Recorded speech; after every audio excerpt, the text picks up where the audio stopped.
ಶ್ರೀಶಂಚ ವಾಸಿಷ್ಠಕೃಷ್ಣಂಚ ಮಧ್ವಾನ್ ದೇವಾಂಶ್ಚ ಮಧ್ವಾನುಜಪದ್ಮನಾಭಾನ್ ಶ್ರೀಮಜ್ಜಯಾರ್ಯಾನಥ ಪಂಡಿತಾರ್ಯಾನ್ ವ್ಯಾಖ್ಯಾತಶಾಸ್ತ್ರಾನ್ ವಿಜಯಧ್ವಜಾಂಶ್ಚ ಬ್ರಹ್ಮಣ್ಯತೀರ್ಥಾನ್ ಯತಿರಾಜವರ್ಯಾನ್ ಶ್ರೀವ್ಯಾಸರಾಜಾನಥವಾದಿರಾಜಾನ್ ಜಯೀಂದ್ರಪೂಜ್ಯಾನ್ ವರರಾಮಚಂದ್ರಾನ್ ಶ್ರೀರಾಘವೇಂದ್ರಾನ್ ಸುಮತೀಂದ್ರವರ್ಯಾನ್ ಲಕ್ಷ್ಮೀಶಶಿಷ್ಯಾನ್ ಜಗದೀಶಸಂಜ್ಞಾನ್ ಶ್ರೀಮಧ್ವಸದ್ವಂಶ್ಯಯತೀನ್ ಸಮಸ್ತಾನ್ ಶ್ರೀವಿಷ್ಣುಪಾದಾಶ್ರಿತದಾಸವರ್ಯಾನ್ ನತ್ವಾ ಸುವಾಕ್ಯೈರ್ಹರಿಮರ್ಚಯಾಮಿ.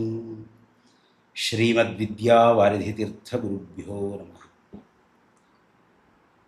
ಅನಂತಗುಣಪರಿಪೂರ್ಣನಾದಂತಹ ಸರ್ವದೋಷದೂರನಾದ ಶ್ರೀಮದಾನಂದತೀರ್ಥ ಭಗವತ್ಪಾದಾಚಾರ್ಯರ ಹೃತ್ಪದ್ಮ ಮಧ್ಯ ನಿವಾಸಿಯಾದಂತಹ ಶ್ರೀಮನ್ನಾರಾಯಣನ ಚರಣಕಮಲಗಳ ಸ್ಮರಣೆಯನ್ನು ಮಾಡಿ ಶ್ರೀ ಹರಿವಾಯು ದೇವತಾ ಗುರುಗಳನ್ನು ಆಶ್ರಯಿಸಿರ್ತಕ್ಕಂತಹ ಸಕಲ ಸದ್ವೈಷ್ಣವರಿಗೂ ಸಹಿತ ಶ್ರೀ ಪರಾಭವ ಸಂವತ್ಸರದ ಹಾರ್ದಿಕ ಶುಭಾಶಯಗಳು. ಪರಾಭವ ಸಂವತ್ಸರ ಆರಂಭವಾಗಿದೆ. ಪ್ರತಿ ಸಂವತ್ಸರದ ಆರಂಭದಲ್ಲಿ ಮಾಡಬೇಕಾದಂತಹ ಸತ್ಕರ್ಮಗಳನ್ನು ಶಾಸ್ತ್ರ ನಮಗೆ ತಿಳಿಸ್ತದೆ. ಯುಗಾದಿಯ ದಿವಸ, ಪ್ರತಿಪದೆಯ ದಿವಸ ಮೊದಲಿಗೆ ನಾವು ಚೈತ್ರಾದ ಉಷಸಿ ಸ್ಮರನ್ ರಘುಪತಿಂಚೋತ್ಥಾಯ ಪರಮಾತ್ಮನ ಸ್ಮರಣೆಯನ್ನು ಮಾಡಿ ಎದ್ದೇಳಬೇಕು. ಕಾರಣ ಇಡೀ ವರ್ಷ ಹರಿಯ ಸ್ಮರಣೆ ಇರ್ತದೆ. ಈ ದಿವಸ ನಾವೇನು ಮಾಡ್ತೇವಲ್ಲ ಅದು ಇಡೀ ವರ್ಷದ ಮೇಲೆ ಪ್ರತಿಫಲನಗೊಳ್ಳುತ್ತದೆ. ಹೀಗಾಗಿ ಈ ದಿವಸವನ್ನು, ಈ ಹಬ್ಬದ ಆಚರಣೆಯನ್ನು ಬಹಳ ಜಾಗರೂಕತೆಯಿಂದ ಎಚ್ಚರದಿಂದ ಮಾಡತಕ್ಕದ್ದು. ಚೈತ್ರಾದ ಉಷಸಿ ಸ್ಮರನ್ ರಘುಪತಿಂ, ಭಗವಂತನ ಸ್ಮರಣೆಯನ್ನು ಮಾಡಿ ಎದ್ದೇಳಬೇಕು. ಉತ್ಥಾಯ ಚಂದ್ರಂ ಸ್ಮರೇತ್, ವಿಶೇಷವಾಗಿ ಚಂದ್ರದೇವರ ಸ್ಮರಣೆಯನ್ನು ಮಾಡಬೇಕು. ಕಾರಣ ಚಾಂದ್ರಮಾನದ ಅನುಷ್ಠಾನವನ್ನು ಮಾಡ್ತಾ ಇದ್ದೇವೆ. ನಮ್ಮ ಸಕಲ ಸತ್ಕರ್ಮಗಳಿಗೂ ನಮಗೆ ಆಧಾರವಾದದ್ದು ಚಾಂದ್ರಮಾನ ಪದ್ಧತಿ. ಹೀಗಾಗಿ ಚಂದ್ರದೇವರನ್ನು ವಿಶೇಷವಾಗಿ ಸ್ಮರಣೆ ಮಾಡಬೇಕು. ಮತ್ತು ಚಂದ್ರದೇವರು ಅಮಾವಾಸ್ಯೆಯನ್ನು ಮುಗಿಸಿ ಪ್ರತಿಪದ ಆರಂಭವಾಗ್ತಾ ಇದೆ, ಅವರ ಕಲೆ ಆರಂಭವಾಗ್ತಾ ಇದೆ.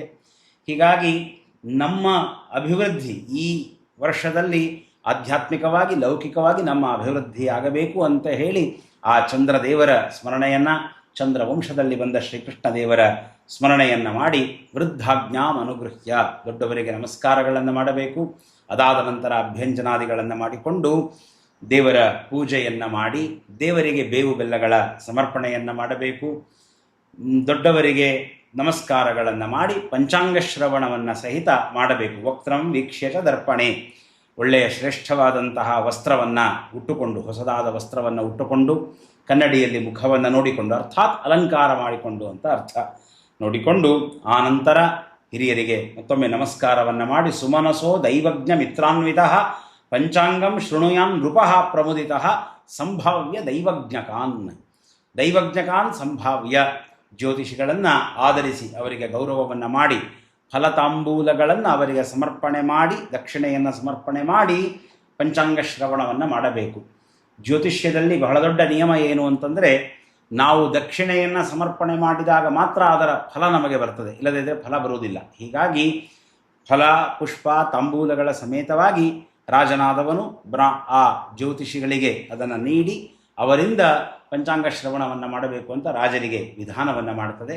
ನಾವೆಲ್ಲರೂ ಅದನ್ನು ಅನುಷ್ಠಾನ ಮಾಡತಕ್ಕದ್ದು. ಯಾಕೆ ಕೇಳಬೇಕು ಇದನ್ನು? ಈ ಪಂಚಾಂಗ ಶ್ರವಣವನ್ನು ಯಾಕೆ ಮಾಡಬೇಕು? ಯಶೃಣೋತಿ ಮಧುಶುಕ್ಲ ಪಕ್ಷಕೆ ವರ್ಷನಾಥ ಸಚಿವಾದಿಕಂ ಫಲಂ ಪ್ರಾಪ್ನುಯಾತ್ ದುರಿತ ಮುಕ್ತ ವಿಗ್ರಹ. ನಾವು ಪಾಪಗಳನ್ನು ಮಾಡಿದ್ದೇವೆ, ಅನಂತ ಜನ್ಮಗಳ ಕರ್ಮದ ಫಲವನ್ನು ನಾವು ಅನುಭವಿಸ್ತಾ ಇದ್ದೇವೆ. ಆ ಕರ್ಮಗಳನ್ನು ಕಳೆದುಕೊಳ್ಳಲಿಕ್ಕೆ ಇದು ಮಾರ್ಗ. ಹೇಗೆ ಗಂಗಾ ಸ್ನಾನ ಒಂದು ಮಾರ್ಗ, ತೀರ್ಥಯಾತ್ರೆ ಮಾರ್ಗ, ಶಾಸ್ತ್ರದ ಅಧ್ಯಯನ ಪಾಪಗಳ ಪರಿಹಾರವನ್ನು ಮಾಡ್ತದೆ, ದೊಡ್ಡವರ ಸೇವೆ ಪಾಪ ಪರಿಹಾರವನ್ನು ಮಾಡ್ತದೆ. ಹಾಗೆ ಈ ಏನು ಪಂಚಾಂಗ ಶ್ರವಣವಿದೆಯಲ್ಲ, ಇದು ಭಗವಂತನಿಗೆ ಅತ್ಯಂತ ಪ್ರಿಯವಾದದ್ದು. ಈಗ ಕೇಳ್ತೇವೆ, ಪರಮಾತ್ಮನಿಗೆ ಅತ್ಯಂತ ಪ್ರಿಯವಾದದ್ದು. ದೇವರಿಗೆ ನಾವು ಅಷ್ಟಾವಧಾನ ಸೇವೆಯನ್ನು ಮಾಡಬೇಕಾದ್ರೆ ಇದು ಒಂದು ಸೇವೆ, ವಿಶಿಷ್ಟವಾದಂತಹ ಸೇವೆ. ದೇವರ ಮುಂದೆ ಪ್ರತಿನಿತ್ಯ ಆ ದಿವಸದ ತಿಥಿ ನಕ್ಷತ್ರಾದಿಗಳನ್ನು ಹೇಳತಕ್ಕದ್ದು. ಇದು ಇಡೀ ವರ್ಷದ್ದು ವರ್ಷನಾಥ ಸಚಿವಾದಿಕಂ ಫಲಂ. ಈ ವರ್ಷಕ್ಕೆ ಯಾರು ಒಡೆಯರು, ಯಾರ ಮಂತ್ರಿ, ಯಾರು ಸೇನಾಧಿಪತಿ ಇತ್ಯಾದಿಯಾಗಿ ತಿಳಿದುಕೊಳ್ಳುವುದರಿಂದ ನಾವು ಪಾಪಗಳನ್ನು ಕಳೆದುಕೊಳ್ತೇವೆ. ಕಾರಣ ಆ ಶ್ರೇಷ್ಠ ಗ್ರಹಗಳ ಚಿಂತನೆ ಬರ್ತದೆ, ಭಗವಂತನ ಚಿಂತನೆ ಬರ್ತದೆ. ಮತ್ತು ಆಯುರರ್ಥಮತುಲಂ, ಆಯುಷ್ಯ ವೃದ್ಧಿಯಾಗುತ್ತೆ, ಅರ್ಥ ಸಂಪತ್ತು ಅಧಿಕವಾಗುತ್ತೆ. ಅತುಲಂ ಯಶಃ, ಶ್ರೇಷ್ಠವಾದ ಅನುಪಮವಾದಂತಹ ಯಶಸ್ಸನ್ನು ನಾವು ಪಡಿತೇವೆ ಈ ಪಂಚಾಂಗ ಶ್ರವಣವನ್ನು ಮಾಡುವುದರಿಂದ. ತಿಥೇಶ್ಚ ಶ್ರಿಯಮಾಪ್ನೋತಿ, ಯಾವ ತಿಥಿ ಅಂತ ತಿಳಿಯೋದರಿಂದ ಶ್ರಿಯಂ ಸಂಪತ್ತು ಬರ್ತದೆ. ವಾರಾದ ಆಯುಷ್ಯವರ್ಧನಂ, ಪ್ರತಿ ದಿವಸ ಬೆಳಗ್ಗೆ ಎದ್ದು ಚಿಂತನೆ ಮಾಡಬೇಕು, ಇವತ್ತು ಯಾವ ವಾರ ಅಂತ ಚಿಂತನೆ ಮಾಡೋದರಿಂದ ಆಯುರ್ವೃದ್ಧಿಯಾಗುತ್ತೆ. ನಕ್ಷತ್ರಾಧರತೆ ಪಾಪಂ, ನಮ್ಮ ಪಾಪ ನಕ್ಷತ್ರಗಳಿಂದ ಹರಣವಾಗುತ್ತೆ. ಈ ದಿವಸ ಯಾವ ನಕ್ಷತ್ರ ಅಂತ ತಿಳಿಯೋದರಿಂದ. ಯೋಗಾದ್ ರೋಗ ನಿವಾರಣಂ, ಯೋಗ ಯಾವುದು ಅಂತ ತಿಳಿಯೋದರಿಂದ ರೋಗ ಪರಿಹಾರವಾಗುತ್ತೆ. ಬಹಳ ಸೂಕ್ಷ್ಮವಾದಂತಹ ವಿಷಯ ಇದು. ಕಾರಣ ನಾವೇನು ನಕ್ಷತ್ರ ಶಾಂತಿ ಅಥವಾ ಬೇರೆ ಬೇರೆ ದುರಿತ ಪರಿಹಾರಕ್ಕಾಗಿ ಶಾಂತಿಗಳ ಆಚರಣೆಯನ್ನು ಮಾಡಿಕೊಳ್ತಾ ಇರ್ತೇವೆ. ಆ ಸಂದರ್ಭದೊಳಗಡೆಗೆ ಈ ನಕ್ಷತ್ರ, ಯೋಗ, ಕರಣ ಎಲ್ಲದಕ್ಕೂ ಬಹಳ ಮಹತ್ವವಿದೆ. ಹೀಗಾಗಿ ಯೋಗಾದ್ ರೋಗ ನಿವಾರಣಂ, ಯೋಗ ಈ ದಿವಸ ಯಾವ ಯೋಗವಿದೆ ಅಂತ ತಿಳಿಯೋದರಿಂದ ರೋಗ ಪರಿಹಾರವಾಗ್ತದೆ. ಕರಣಾತ್ ಕಾರ್ಯಸಿದ್ಧಿಂಚ, ಕರಣ ತಿಥಿಯ ಅರ್ಧ ಭಾಗ ಅದು ಕರಣ ಅಂತ ಆಗತ್ತೆ. ಕಾರ್ಯಸಿದ್ಧಿಂಚ, ಕಾರ್ಯಸಿದ್ಧಿ, ನಾವು ಹಿಡಿದಂತಹ ಕಾರ್ಯ ಫಲಪ್ರದವಾಗತ್ತೆ. ಹೀಗಾಗಿ ಪಂಚಾಂಗ ಫಲಮುತ್ತಮಂ ಅಂತ ಹೇಳಿ, ಮತ್ತು ಯಾರು ಯಶೃಣೋತಿ ನರೋ ಭಕ್ತಿಯ ವತ್ಸರಂಸ ಸುಖಿ ಭವೇತ್, ಯಾರು ಈ ದಿವಸ ಪಂಚಾಂಗ ಶ್ರವಣ ಮಾಡ್ತಾರೆ ಇಡೀ ವರ್ಷ ಸುಖವಿರ್ತದೆ. ವರ್ಷದ ಫಲ ಏನೇ ಇರಲಿ, ದುಷ್ಫಲ ಉಂಟಾಗಿದ್ದರೂ ಅದನ್ನು ಪರಿಹಾರ ಮಾಡಿ ಸತ್ಫಲವನ್ನು ನೀಡುತ್ತದೆ ಇದರ ಶ್ರವಣವನ್ನು ಮಾಡೋದು. ಯಾವದಬ್ಧಂ ಸುಖಿ ಸ್ಯಾತ್ ಅಂತ ಶಾಸ್ತ್ರ ಹೇಳ್ತದೆ. ಮುಖ್ಯವಾದ ಅನುಸಂಧಾನ ತಿಥಿರ್ವಿಷ್ಣು ತಥಾವಾರೋ ನಕ್ಷತ್ರಂ ವಿಷ್ಣುರೇವಚ ಯೋಗಶ್ಚ ಕರಣಂಚೈವ ಸರ್ವಂ ವಿಷ್ಣುಮಯಂ ಜಗತ್. ಪ್ರತಿಯೊಂದರೊಳಗೆ ಪ್ರತಿಪದಾರಿಂದ ಆರಂಭ ಮಾಡಿಕೊಂಡು ಏನು 30 ತಿಥಿಗಳಿವೆ, ಶುಕ್ಲ ಪಕ್ಷ ಮತ್ತು ಕೃಷ್ಣ ಪಕ್ಷದ ತಿಥಿಗಳು, ಅವೆಲ್ಲದರಲ್ಲಿ ಇರುವವನು ಭಗವಂತ. ವಾರ 7 ವಾರಗಳಲ್ಲಿ ಇರುವವನು, ಆಯಾ ಹೆಸರುಗಳಿಂದ ಇರತಕ್ಕಂಥವನು ಭಗವಂತ. 27 ನಕ್ಷತ್ರಗಳಲ್ಲಿ 27 ನಕ್ಷತ್ರಗಳ ಹೆಸರಿನಿಂದ ಇರುವವನು ನಕ್ಷತ್ರಂ ವಿಷ್ಣುರೇವಚ ಯೋಗಶ್ಚ ಕರಣಂಚೈವ, ಯೋಗ ಕರಣ ಎಲ್ಲದರಲ್ಲಿಯೂ ಭಗವಂತ. ತತ್ರ ತತ್ರ ಸ್ಥಿತೋ ವಿಷ್ಣು ತತ್ತಚ್ಛಕ್ತಿ ಪ್ರಬೋದಯನ್, ಎಲ್ಲದರ ಒಳಗೆ ಆ ಪದಾರ್ಥಗಳಲ್ಲಿದ್ದು ಅದರ ಶಕ್ತಿಯನ್ನು ಉದ್ಬೋಧನ ಮಾಡ್ತಾ ಭಗವಂತ ಅನುಗ್ರಹವನ್ನು ಮಾಡ್ತಾನೆ ಜಗತ್ತಿನ ಮೇಲೆ. ಅದರಲ್ಲಿಯೂ ಈ ಏನು ಪಂಚಾಂಗವಿದೆಯಲ್ಲ ಇದು ಅವಲಂಬಿತವಾಗಿರುವುದು ಸೂರ್ಯ ಚಂದ್ರ ಏನು ಈ ನವಗ್ರಹಗಳಿವೆ, ಆ ನವಗ್ರಹಗಳ ಚಲನದ ಆಧಾರದ ಮೇಲೆ ನಾವು ಪಂಚಾಂಗವನ್ನು ನಿರ್ಮಾಣ ಮಾಡಿಕೊಳ್ಳುತ್ತೇವೆ. ಈ ನವಗ್ರಹಗಳ ನಿರ್ಮಾಣ ಏನು ಬ್ರಹ್ಮದೇವರು ಮಾಡ್ತಾರೆ ಭಗವಂತನ ಆಜ್ಞೆಯಿಂದ, ಪರಮಾತ್ಮ ಜಗತ್ತಿಗೆ ನೀಡಿದ ಒಂದು ಪರಮಾದ್ಭುತವಾದಂತಹ ವಿಷಯ ಈ ನವಗ್ರಹಗಳು. ಸ್ವಯಂ ನವಗ್ರಹಗಳಲ್ಲಿ ಭಗವಂತ ಇದ್ದಾನೆ. ಸೂರ್ಯದೇವರಲ್ಲಿ ರಾಮಚಂದ್ರನಾಗಿ, ಚಂದ್ರದೇವರಲ್ಲಿ ಕೃಷ್ಣನಾಗಿ, ಮಂಗಲ ಗ್ರಹದಲ್ಲಿ ನರಸಿಂಹನಾಗಿ ಸ್ವಾಮಿ ಇದ್ದಾನೆ, ಬುಧ ಗ್ರಹದಲ್ಲಿ ಬುದ್ಧ ರೂಪದಿಂದ ಇದ್ದಾನೆ, ಗುರುಗ್ರಹದಲ್ಲಿ ವಾಮನ ರೂಪದಿಂದ ಇದ್ದಾನೆ, ಶುಕ್ರಗ್ರಹದಲ್ಲಿ ಪರಶುರಾಮ ರೂಪದಿಂದ ಇದ್ದಾನೆ, ಶನೈಶ್ಚರರಲ್ಲಿ ಕೂರ್ಮ ರೂಪದಿಂದ ಇದ್ದಾನೆ, ರಾಹುವಿನಲ್ಲಿ ವರಾಹ ರೂಪದಿಂದ ಇದ್ದಾನೆ ಭಗವಂತ, ಕೇತುವಿನಲ್ಲಿ ಮತ್ಸ್ಯ ರೂಪದಿಂದ ಇದ್ದಾನೆ. ಈ ನವಗ್ರಹಗಳಲ್ಲಿ ತಾನಿದ್ದು ಪರಾಶರರು ತಮ್ಮ ಗ್ರಂಥದಲ್ಲಿ ತಿಳಿಸಿದಂತಹ ತತ್ವವಿದು. ಜೀವಾನಾಂ ಕರ್ಮಫಲದೋ ಗ್ರಹರೂಪಿ ಜನಾರ್ದನ. ನಾವು ಕರ್ಮಗಳನ್ನು ಅನುಭವಿಸ್ತಾ ಇಲ್ಲಿದ್ದೇವೆ. ಕರ್ಮ ಪ್ರಧಾನವಾದದ್ದು. ನಾವು ಯಾಕೆ ಈ ಭೂಮಿಯಲ್ಲಿದ್ದೇವೆ, ನಾವು ಯಾಕೆ ಹುಟ್ಟಿದ್ದೇವೆ, ನಾವಿದ್ದೇವಲ್ಲ, ಇದು ಕರ್ಮದಿಂದ. ಸತ್ಕರ್ಮ ದುಷ್ಕರ್ಮ ಎರಡೂ ಕೂಡ ಇದೆ, ಕರ್ಮ ಸಿದ್ಧಾಂತ ತಿಳಿಸಿ ಹೇಳ್ತದೆ. ಆ ಏನು ಕರ್ಮಗಳ ಫಲ ನಮಗೆ ಬರಬೇಕಲ್ಲ, ನಾವು ಅನಂತಾನಂತ ಜನ್ಮಗಳು ಅನಂತಾನಂತ ಕರ್ಮಗಳನ್ನು ಮಾಡಿ ಬಂದಿದ್ದೇವೆ. ಈ ಜನ್ಮದಲ್ಲಿ ಯಾವ ಕರ್ಮವನ್ನು ಅನುಭವಿಸಬೇಕು ಅನುಭವಿಸಬಾರದು ಅಂತ ಹೇಳಿ ಭಗವಂತ ನಿರ್ಣಯ ಮಾಡ್ತಾನೆ. ಆ ಕರ್ಮದ ಫಲವನ್ನು ಹೇಗೆ ಕೊಡ್ತಾನೆ, ಯಾವುದರ ಮುಖಾಂತರ ಕೊಡ್ತಾನೆ ಭಗವಂತ? ಗ್ರಹಗಳ ಮುಖಾಂತರ ನೀಡುತ್ತಾನೆ. 2 ವಸ್ತುಗಳಿವೆ, ಗ್ರಹ ಮತ್ತು ಗೃಹ. ಗೃಹ ಅಂದರೆ ಮನೆ, ಗ್ರಹ ಅಂದರೆ ಗ್ರಹಗಳು. ಗೃಹ ಅಂದರೆ ಸ್ವೀಕಾರ ಮಾಡುವುದು, ಗ್ರಹ ಅಂದರೆ ನೀಡುವುದು. ಎರಡಕ್ಕೂ ಒಂದೇ ಧಾತು. ಗ್ರಹ ಅಂದರೆ ನೀಡುವುದು. ನಮ್ಮ ಕರ್ಮ ಫಲವನ್ನು ಗ್ರಹಗಳು ನೀಡ್ತವೆ, ನಮ್ಮ ಮನೆ ಅದನ್ನು ಸ್ವೀಕಾರ ಮಾಡ್ತದೆ. ನಾವು ಶುದ್ಧವಾದ ಕ್ರಮದಲ್ಲಿ, ಶ್ರೀ ವಿಶ್ವಕರ್ಮರು ಹೇಳಿದಂತಹ ಕ್ರಮದಲ್ಲಿ ನಾವು ಮನೆ ಕಟ್ಟಿಕೊಂಡಿದ್ದೇವೆ, ನಮಗೆ ಸತ್ಫಲಗಳು ದೊರೆಯುತ್ತದೆ. ನಮ್ಮ ಮನೆ ನಾವು ಸರಿಯಾಗಿ ಕಟ್ಟಿಕೊಂಡಿಲ್ಲ, ನಮ್ಮ ಮನೆಯನ್ನು ನಾವು ಸರಿಯಾಗಿ ಇಟ್ಟುಕೊಂಡಿಲ್ಲ. ಮನೆ ವಾಸ್ತುಬದ್ಧವಾಗಿದೆ, ಆದರೆ ಮನೆಯನ್ನು ಸರಿಯಾಗಿ ಇಟ್ಟುಕೊಂಡಿಲ್ಲ, ದುಷ್ಫಲಗಳು ಬರ್ತವೆ. ಆ ಕರ್ಮಗಳ ಫಲ ಕೊಡುವುದು ಭಗವಂತ ಗ್ರಹಗಳಿಂದ. ಜೀವಾನಾಂ ಕರ್ಮಫಲದೋ ಗ್ರಹರೂಪಿ ಜನಾರ್ದನ. ಗ್ರಹದೊಳಗೆ ನಿಂತಹ ಸ್ವಾಮಿ ನಮಗೆ ಫಲಗಳನ್ನು ನೀಡುತ್ತಾನೆ. ಹೀಗಾಗಿ ಜೀವರ ಏನು ಕರ್ಮಾಚರಣೆ ಇದೆ, ಹಿಂದಿನ ಜನ್ಮಗಳಲ್ಲಿ ಮಾಡಿದ ಕರ್ಮಾಚರಣೆಗಳು, ಅದರ ಫಲವನ್ನು ಭಗವಂತ ಈಗ ನೀಡ್ತಾ ಇದ್ದಾನೆ. ನಮ್ಮ ಇಡೀ ಜೀವನ ಈ ನವಗ್ರಹಗಳ ಮೇಲೆ, ಈ ಮನೆಯ ಮೇಲೆ ಅವಲಂಬಿತವಾಗಿರುತ್ತದೆ. ಹೀಗಾಗಿ ನಾವು ಈ ಗ್ರಹಗಳಲ್ಲಿ ಇರತಕ್ಕಂತಹ ಭಗವಂತನ ರೂಪಗಳನ್ನು, ದೇವತಾ ರೂಪಗಳನ್ನು ವಿಶೇಷವಾಗಿ ಆರಾಧನೆ ಮಾಡಿದಾಗ, ಗ್ರಹಗಳ ಆರಾಧನೆಯನ್ನು ಮಾಡಿದಾಗ ಸತ್ಫಲವನ್ನು ಪಡೆಯಲಿಕ್ಕೆ ಸಾಧ್ಯ. ಹೀಗಾಗಿ ಪರಮಾತ್ಮ ಮಾಡಿದಂತಹ ವ್ಯವಸ್ಥೆ ಇದು. ಹೀಗಾಗಿ ಈ ಪಂಚಾಂಗ ಶ್ರವಣವನ್ನು ಮಾಡಬೇಕಾದರೆ ಹಿಂದಿನ ಪದ್ಧತಿ ಏನು ಅಂದರೆ, ಭಗವಂತನ ಮುಂದೆ ನಿಂತು ಸ್ವಾಮಿ ಪಂಚಾಂಗ ಮಾಕರಣ್ಯತಾಂ, ನೀನು ನೀಡಿದಂತಹ ದಿವ್ಯವಾದಂತಹ ಶಾಸ್ತ್ರವಿದು, ಜ್ಯೋತಿಷ್ಶಾಸ್ತ್ರ, ಇದರಿಂದ ನಿರ್ಮಾಣಗೊಂಡ ಈ ಪಂಚಾಂಗವನ್ನು ಹೇಳ್ತೇನೆ ಕೇಳು ಸ್ವಾಮಿ ಅಂತ ಶ್ರೀಮತ್ ಪುಣ್ಯತರಾದಿಶೋಭನತಿಥೌ ಸೂರ್ಯೋದಯಾನಂತರಂ ತೇ ವಕ್ಷ್ಯಾಮ್ಯಹಮಾಶ್ರಯೇ ಯದುಪತಿಂ ಕೃಷ್ಣೇಷ್ಟ ಚಿಂತಾಮಣೇ ಮೇಘಶ್ಯಾಮಲ ರುಕ್ಮಿಣೀಶ ಕರುಣಾ ಸಿಂಧೋ ರಮಾವಲ್ಲಭ ಶ್ರೀ ಸತ್ಯಾಧಿಪ ಮಂಗಲಪ್ರದಮಿದಂ ಪಂಚಾಂಗ ಮಾಕರಣ್ಯತಾಂ. ಶ್ರೀಮದ್ ಉಡುಪಿಯಲ್ಲಿ ಇವತ್ತಿಗೂ ಈ ಶ್ಲೋಕವನ್ನು ಹೇಳಿ ಪಂಚಾಂಗ ಶ್ರವಣವನ್ನು ಆರಂಭ ಮಾಡ್ತಾರೆ. ಆ ಶ್ರೀಕೃಷ್ಣ ದೇವರ ಮುಂದೆ ಕುಳಿತುಕೊಂಡು ಸ್ವಾಮಿ ಈ ಪಂಚಾಂಗವನ್ನು ಹೇಳ್ತಾ ಇದ್ದೇನೆ ಕೇಳು ಒಡೆಯ ಅಂತ ಭಗವಂತನ ಮುಂದೆ ನಿವೇದಿಸಿಕೊಳ್ಳುವಂಥದ್ದಿದು. ಈ ಪಂಚಾಂಗ ಶ್ರವಣ ಇಷ್ಟು ಮಹತ್ವದ್ದಾಗಿದೆ. ಪಂಚಾಂಗದಲ್ಲಿ ಎರಡು ವಿಷಯಗಳು, ಒಂದು ಗ್ರಹಗಳ ಮೇಲಿನಿಂದ ಯಾವ ರೀತಿಯಾದಂತಹ ರಾಜ ಯಾರು, ಮಂತ್ರಿ ಯಾರು ಇತ್ಯಾದಿಯಾಗಿ ನಿರ್ಣಯವಾಗುತ್ತೆ. ಮತ್ತೊಂದು ಕಾಲ, ಈ ಕಾಲಚಕ್ರ ಮತ್ತು ಗ್ರಹಗಳು ಜೊತೆಯಲ್ಲಿ ಹೋಗ್ತಾ ಇವೆ. ಈ ಸಮಗ್ರ ಕಾಲವೇನಿದೆ, ಆ ಕಾಲವನ್ನು ನಿಯಮನ ಮಾಡುವವನು ಕಾಲನಾಮಕನಾದ ಭಗವಂತ. ಯೋಯಂಕಾಲಸ್ತಸ್ಯ ತೇ ವ್ಯಕ್ತಬಂಧೋ ಚೇಷ್ಟಾ ಮಾಹುಶ್ಚೇಷ್ಟತೆ ಯೇನ ವಿಶ್ವಂ ನಿಮೇಷಾದಿರ್ವತ್ಸರಾಂತೋ ಮಹೀಯಾನ್ ತಂತ್ವೇಷಾನಂ ಕ್ಷೇಮಧಾಮ ಪ್ರಪದ್ಯೆ. ದೇವಕೀ ದೇವಿಯರು ಶ್ರೀಕೃಷ್ಣದೇವರ ಮುಂದೆ ಹೇಳಿದಂತಹ ಮಾತು. ಯೋಯಂಕಾಲಸ್ತಸ್ಯ ತೇ ವ್ಯಕ್ತಬಂಧೋ, ಭಗವಂತ ಸಮಗ್ರ ಜಗತ್ತನ್ನು ಸೃಷ್ಟಿ ಮಾಡಲಿಕ್ಕೆ ಹೊರಟಿದ್ದಾನೆ. ಅವ್ಯಕ್ತ ಬಂಧು ಅವನು, ಪ್ರಕೃತಿಯ ಬಂಧು ಅವನು.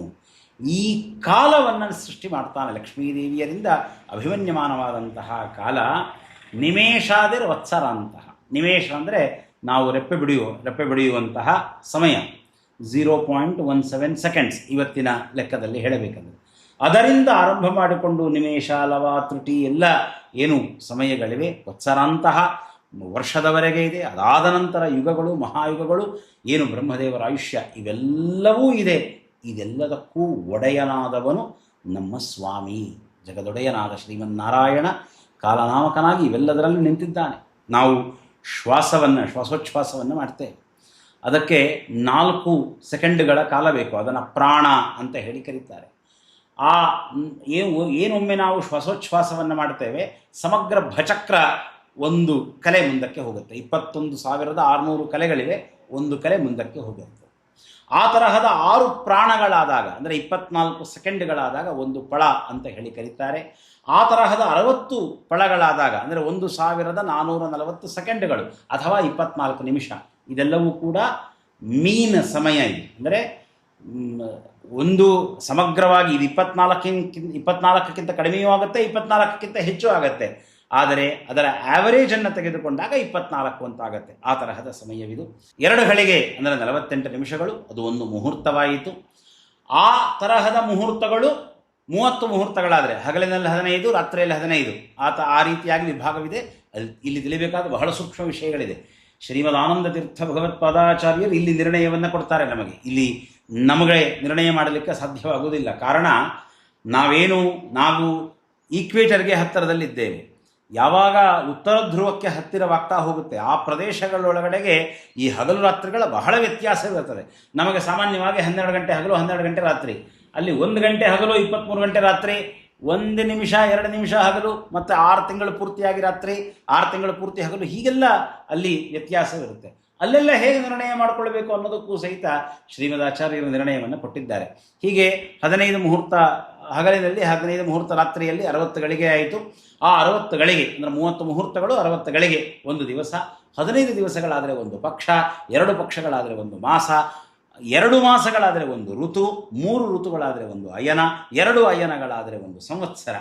ಈ ರೀತಿಯಾಗಿ ನಮ್ಮ ಏನು ಸಂವತ್ಸರವಿದೆ, ನಮ್ಮ ಒಂದು ವರ್ಷ 360 ದಿವಸಗಳ ನಮ್ಮ ಸಂವತ್ಸರವಿದೆ, ಅದು ದೇವತೆಗಳಿಗೆ ಒಂದು ಹಗಲು ರಾತ್ರಿಯಾಗಿ ಬಿಡುತ್ತದೆ. ನಮ್ಮ ಶ್ರೀಮದಾಚಾರ್ಯರು ಹೇಳ್ತಾರೆ, ಮನುಷ್ಯಮಾನ ತ್ರಿಶತಂ ಸಷಷ್ಟಿಕಂ ದಿವೌಕ ಸಾಮೇಕ ಮುಷಂತಿ ವತ್ಸರಂ. ನಮ್ಮ 360 ವರ್ಷಗಳು ದೇವತೆಗಳಿಗೆ ಒಂದು ವರ್ಷವಾಗ್ತದೆ. ದೇವತೆಗಳ 12,000 ವರ್ಷಗಳು ಒಂದು ಮಹಾಯುಗವಾಗುತ್ತೆ. ಅಂದರೆ ನಮ್ಮ ಲೆಕ್ಕದಲ್ಲಿ 43,20,000 ವರ್ಷಗಳು. ಈ ತರಹದ ಮಹಾಯುಗಗಳು 1,000 ಬಾರಿ ಆವೃತ್ತವಾದಾಗ, ಅಂದರೆ 432 ಕೋಟಿ ವರ್ಷಗಳಾದರೆ ಅದು ಬ್ರಹ್ಮದೇವರ ಒಂದು ಹಗಲಾಗ್ತದೆ. 432 ಕೋಟಿ ವರ್ಷಗಳು. ನಮ್ಮ ಲೆಕ್ಕದ 1,00,000 ವರ್ಷಗಳು ಬ್ರಹ್ಮದೇವರಿಗೆ ಒಂದು ಕ್ಷಣ. ಇದನ್ನು ಹೇಗೆ ಅರ್ಥ ಮಾಡಿಕೊಳ್ಳೋದು ಅಂದರೆ, ನೀವು ಫ್ಲೈಟಲ್ಲಿ ಹೋಗ್ತಾ ಇದ್ದೀರಿ, ಫ್ಲೈಟಿನಲ್ಲಿ ಮೇಲೆ ಹಾರಬೇಕಾದ್ರೆ ಕೆಳಗಡೆಗೆ ಬಹಳ ದೊಡ್ಡದಾದಂತಹ ಹೈವೇ ಕಾಣ್ತಾ ಇದೆ, ಅದರೊಳಗಡೆಗೆ ವೆಹಿಕಲ್ಗಳು, ಕಾರುಗಳು ಹೋಗ್ತಾ ಇದೆ. ಕಾರುಗಳು ಸಹಿತ 70, 80, 100 ಕಿಲೋಮೀಟರ್ ಸ್ಪೀಡಲ್ಲಿ ಹೋಗ್ತಾ ಇದೆ. ಮೇಲಿರ್ತಕ್ಕಂತಹ ವಿಮಾನ ನೀವು ಕೂತಿದ್ದೀರಿ, 400, 500 ಕಿಲೋಮೀಟರ್ ಸ್ಪೀಡಲ್ಲಿ ಅದು ಹೋಗ್ತಾ ಇದೆ. ಸಮಯ ಎರಡಕ್ಕೂ ಒಂದೇ ಕ್ಷಣವನ್ನು ತೆಗೆದುಕೊಂಡಾಗ ಆ ಕ್ಷಣ ಇಬ್ಬರಿಗೂ ಕೂಡ ಒಂದೇ, ಮೇಲಿರುವವರಿಗೂ ಮತ್ತು ಕೆಳಗೆ ಕಾರಿನಲ್ಲಿರುವವರಿಗೂ. ಆದರೆ ಒಂದು ಕ್ಷಣದಲ್ಲಿ ಇವರೆಷ್ಟು ಸ್ಥಳವನ್ನು ಕ್ರಮಿಸ್ತಾರೆಯೋ ಅದರ 4-5 ಪಟ್ಟು ಸ್ಥಳವನ್ನು ವಿಮಾನ ಕ್ರಮಿಸಿರ್ತದೆ. ಹೀಗಾಗಿ ಆ ವ್ಯತ್ಯಾಸ ಕಾಣ್ತದೆ. ಹಾಗೆಯೇ ಬ್ರಹ್ಮದೇವರ ಒಂದು ಕ್ಷಣದಲ್ಲಿ ನಮಗೆ ಮನುಷ್ಯರಿಗೆ 1,00,000 ವರ್ಷಗಳಾಗ್ತವೆ. 1,00,000 ವರ್ಷಗಳಾಗ್ತವೆ. ಅಷ್ಟು ವಿಸ್ತೃತರಾದವರು, ಅಷ್ಟು ಮಹಾನ್ನಾದವರು ಆ ಬ್ರಹ್ಮದೇವರು. ಆ ತರಹದ ಹಗಲು ರಾತ್ರಿಗಳು ಅವರಿಗೆ 360 ಆದಾಗ ಅವರಿಗೊಂದು ವರ್ಷ. ಆ ತರಹದ 100 ವರ್ಷವಾದಾಗ ಬ್ರಹ್ಮದೇವರ ಒಂದು ಆಯುಷ್ಯ, ಅದು ಪರ ಅಂತ ಕರೆಸಿಕೊಳ್ತದೆ. ಅಂಥ ಪರಾಯುಷ್ಯ ಪರಮಾತ್ಮನಿಗೆ ನಿಮೇಷವೂ ಅಲ್ಲ. ನಿಮೇಷಕ್ಕಿಂತ ಕಡಿಮೆ ಇಲ್ಲ. ಆದ್ದರಿಂದ ಹೇಳಲಿಕ್ಕಾಗೋದಿಲ್ಲ. ನಮ್ಮ ಅನುಭವಕ್ಕೆ ಬರೋದು ನಿಮೇಷ ಮಾತ್ರ. ರೆಪ್ಪೆಯನ್ನು ಮುಚ್ಚಿ ತೆಗೆಯುವ ಕಾಲ. ಆ ಮುಚ್ಚಿ ತೆಗೆಯುವ ಕಾಲಕ್ಕೂ ಸಮವಲ್ಲ ಬ್ರಹ್ಮದೇವರ ಅಷ್ಟು ದೀರ್ಘವಾದ ಆಯುಷ್ಯ ಭಗವಂತನಿಗೆ. ಅಂತಹ ಮಹತೋ ಮಹೀಯಾನ್ ನಮ್ಮ ಸ್ವಾಮಿ, ನಮ್ಮ ಶ್ರೀಮನ್ನಾರಾಯಣ. ಅಂಥ ನಾರಾಯಣ ನಮ್ಮ ಹೃದಯದಲ್ಲಿದ್ದಾನೆ, ನಮ್ಮೊಳಗೆ ಕುಳಿತಿದ್ದಾನೆ. ಅವನನ್ನು ಕಾಣಲಿಕ್ಕಾಗಿ ಈ ಬದುಕು. ಆ ಭಗವಂತನನ್ನು ಪಡೆಯಬೇಕು. ಅಂಥ ಸರ್ವೋತ್ತಮನಾದ ಮಹಾಮಹಿಮನಾದ, ಕಾಲಕ್ಕೆ ನಿಲುಕದ ಕಾಲಾತೀತನಾದ ಶ್ರೀಮನ್ನಾರಾಯಣ. ಈ ತರಹದ ಅನಂತ ಬ್ರಹ್ಮದೇವರನ್ನು ಸ್ವಾಮಿ ಸೃಷ್ಟಿ ಮಾಡ್ತಾನೆ. ಅನಂತ ಜೀವರಾಶಿಗಳಿಗೆ ಅವರವರಿಗೆ ಯೋಗ್ಯತಾನುಸಾರಿಯಾದಂತಹ ಗತಿಯನ್ನು ಭಗವಂತ ನೀಡುತ್ತಾನೆ. ಆ ಭಗವಂತ ಸೃಷ್ಟಿ ಮಾಡಿದ ಏನು ಬ್ರಹ್ಮದೇವರಿದ್ದಾರೆ, ಆ ಬ್ರಹ್ಮದೇವರ ಏನು 100 ವರ್ಷದ ಆಯುಷ್ಯವಿದೆ, ಆ 100 ವರ್ಷದ ಆಯುಷ್ಯದಲ್ಲಿ ಈಗಿರುವ ಬ್ರಹ್ಮದೇವರೇನಿದ್ದಾರಲ್ಲ, ಈ ಬ್ರಹ್ಮದೇವರಿಗೆ 50 ವರ್ಷಗಳು ಮುಗಿದಿವೆ. 51ನೆಯ ವರ್ಷ ಆರಂಭವಾಗಿದೆ. ಆ 51ನೆಯ ವರ್ಷದಲ್ಲಿ ಹಗಲಿನಲ್ಲಿ 13ಗಳಿಗೆ 42 ಫಳಗಳು ಮುಗಿದಿವೆ. ಏನು ಸ್ವಯಂಭುವ ಮೊದಲಾದಂತಹ ಮನ್ವಂತರಗಳು 6 ಮನ್ವಂತರಗಳು ಮುಗಿದು 7ನೆಯ ವೈವಸ್ವತ ಮನ್ವಂತರ ನಡೀತಾ ಇದೆ. ಈ 7ನೆಯ ವೈವಸ್ವತ ಮನ್ವಂತರದಲ್ಲಿಯೂ 27 ಮಹಾಯುಗಗಳು, ಕೃತ, ತ್ರೇತ, ದ್ವಾಪರ, ಕಲಿ 4 ಸೇರಿದರೆ ಒಂದು ಮಹಾಯುಗ. ಆ ತರಹದ 27 ಮಹಾಯುಗಗಳು ಮುಗಿದು 28ನೆಯ ಮಹಾಯುಗ ನಡೀತಾ ಇದೆ. ಆ 28ನೆಯ ಮಹಾಯುಗದಲ್ಲಿಯೂ ಕೃತಯುಗ, ತ್ರೇತಾಯುಗ, ದ್ವಾಪರ ಯುಗಗಳು ಮುಗಿದು ಕಲಿಯುಗ ನಡೀತಾ ಇದೆ. ಕಲಿಯುಗದಲ್ಲಿಯೂ ಸಹಿತ 5,127 ವರ್ಷಗಳು ಮುಗಿದು 5,128ನೆಯ ವರ್ಷ ಆರಂಭವಾಗಿದೆ. ಶ್ರೀಪರಾಭವ ಸಂವತ್ಸರ. ಪ್ರತಿಯೊಂದು ಸಂವತ್ಸರಕ್ಕೂ ಸಹಿತ ಅದರದೇ ಆದಂತಹ ಫಲವಿರ್ತದೆ. 60 ಸಂವತ್ಸರಗಳಿವೆ.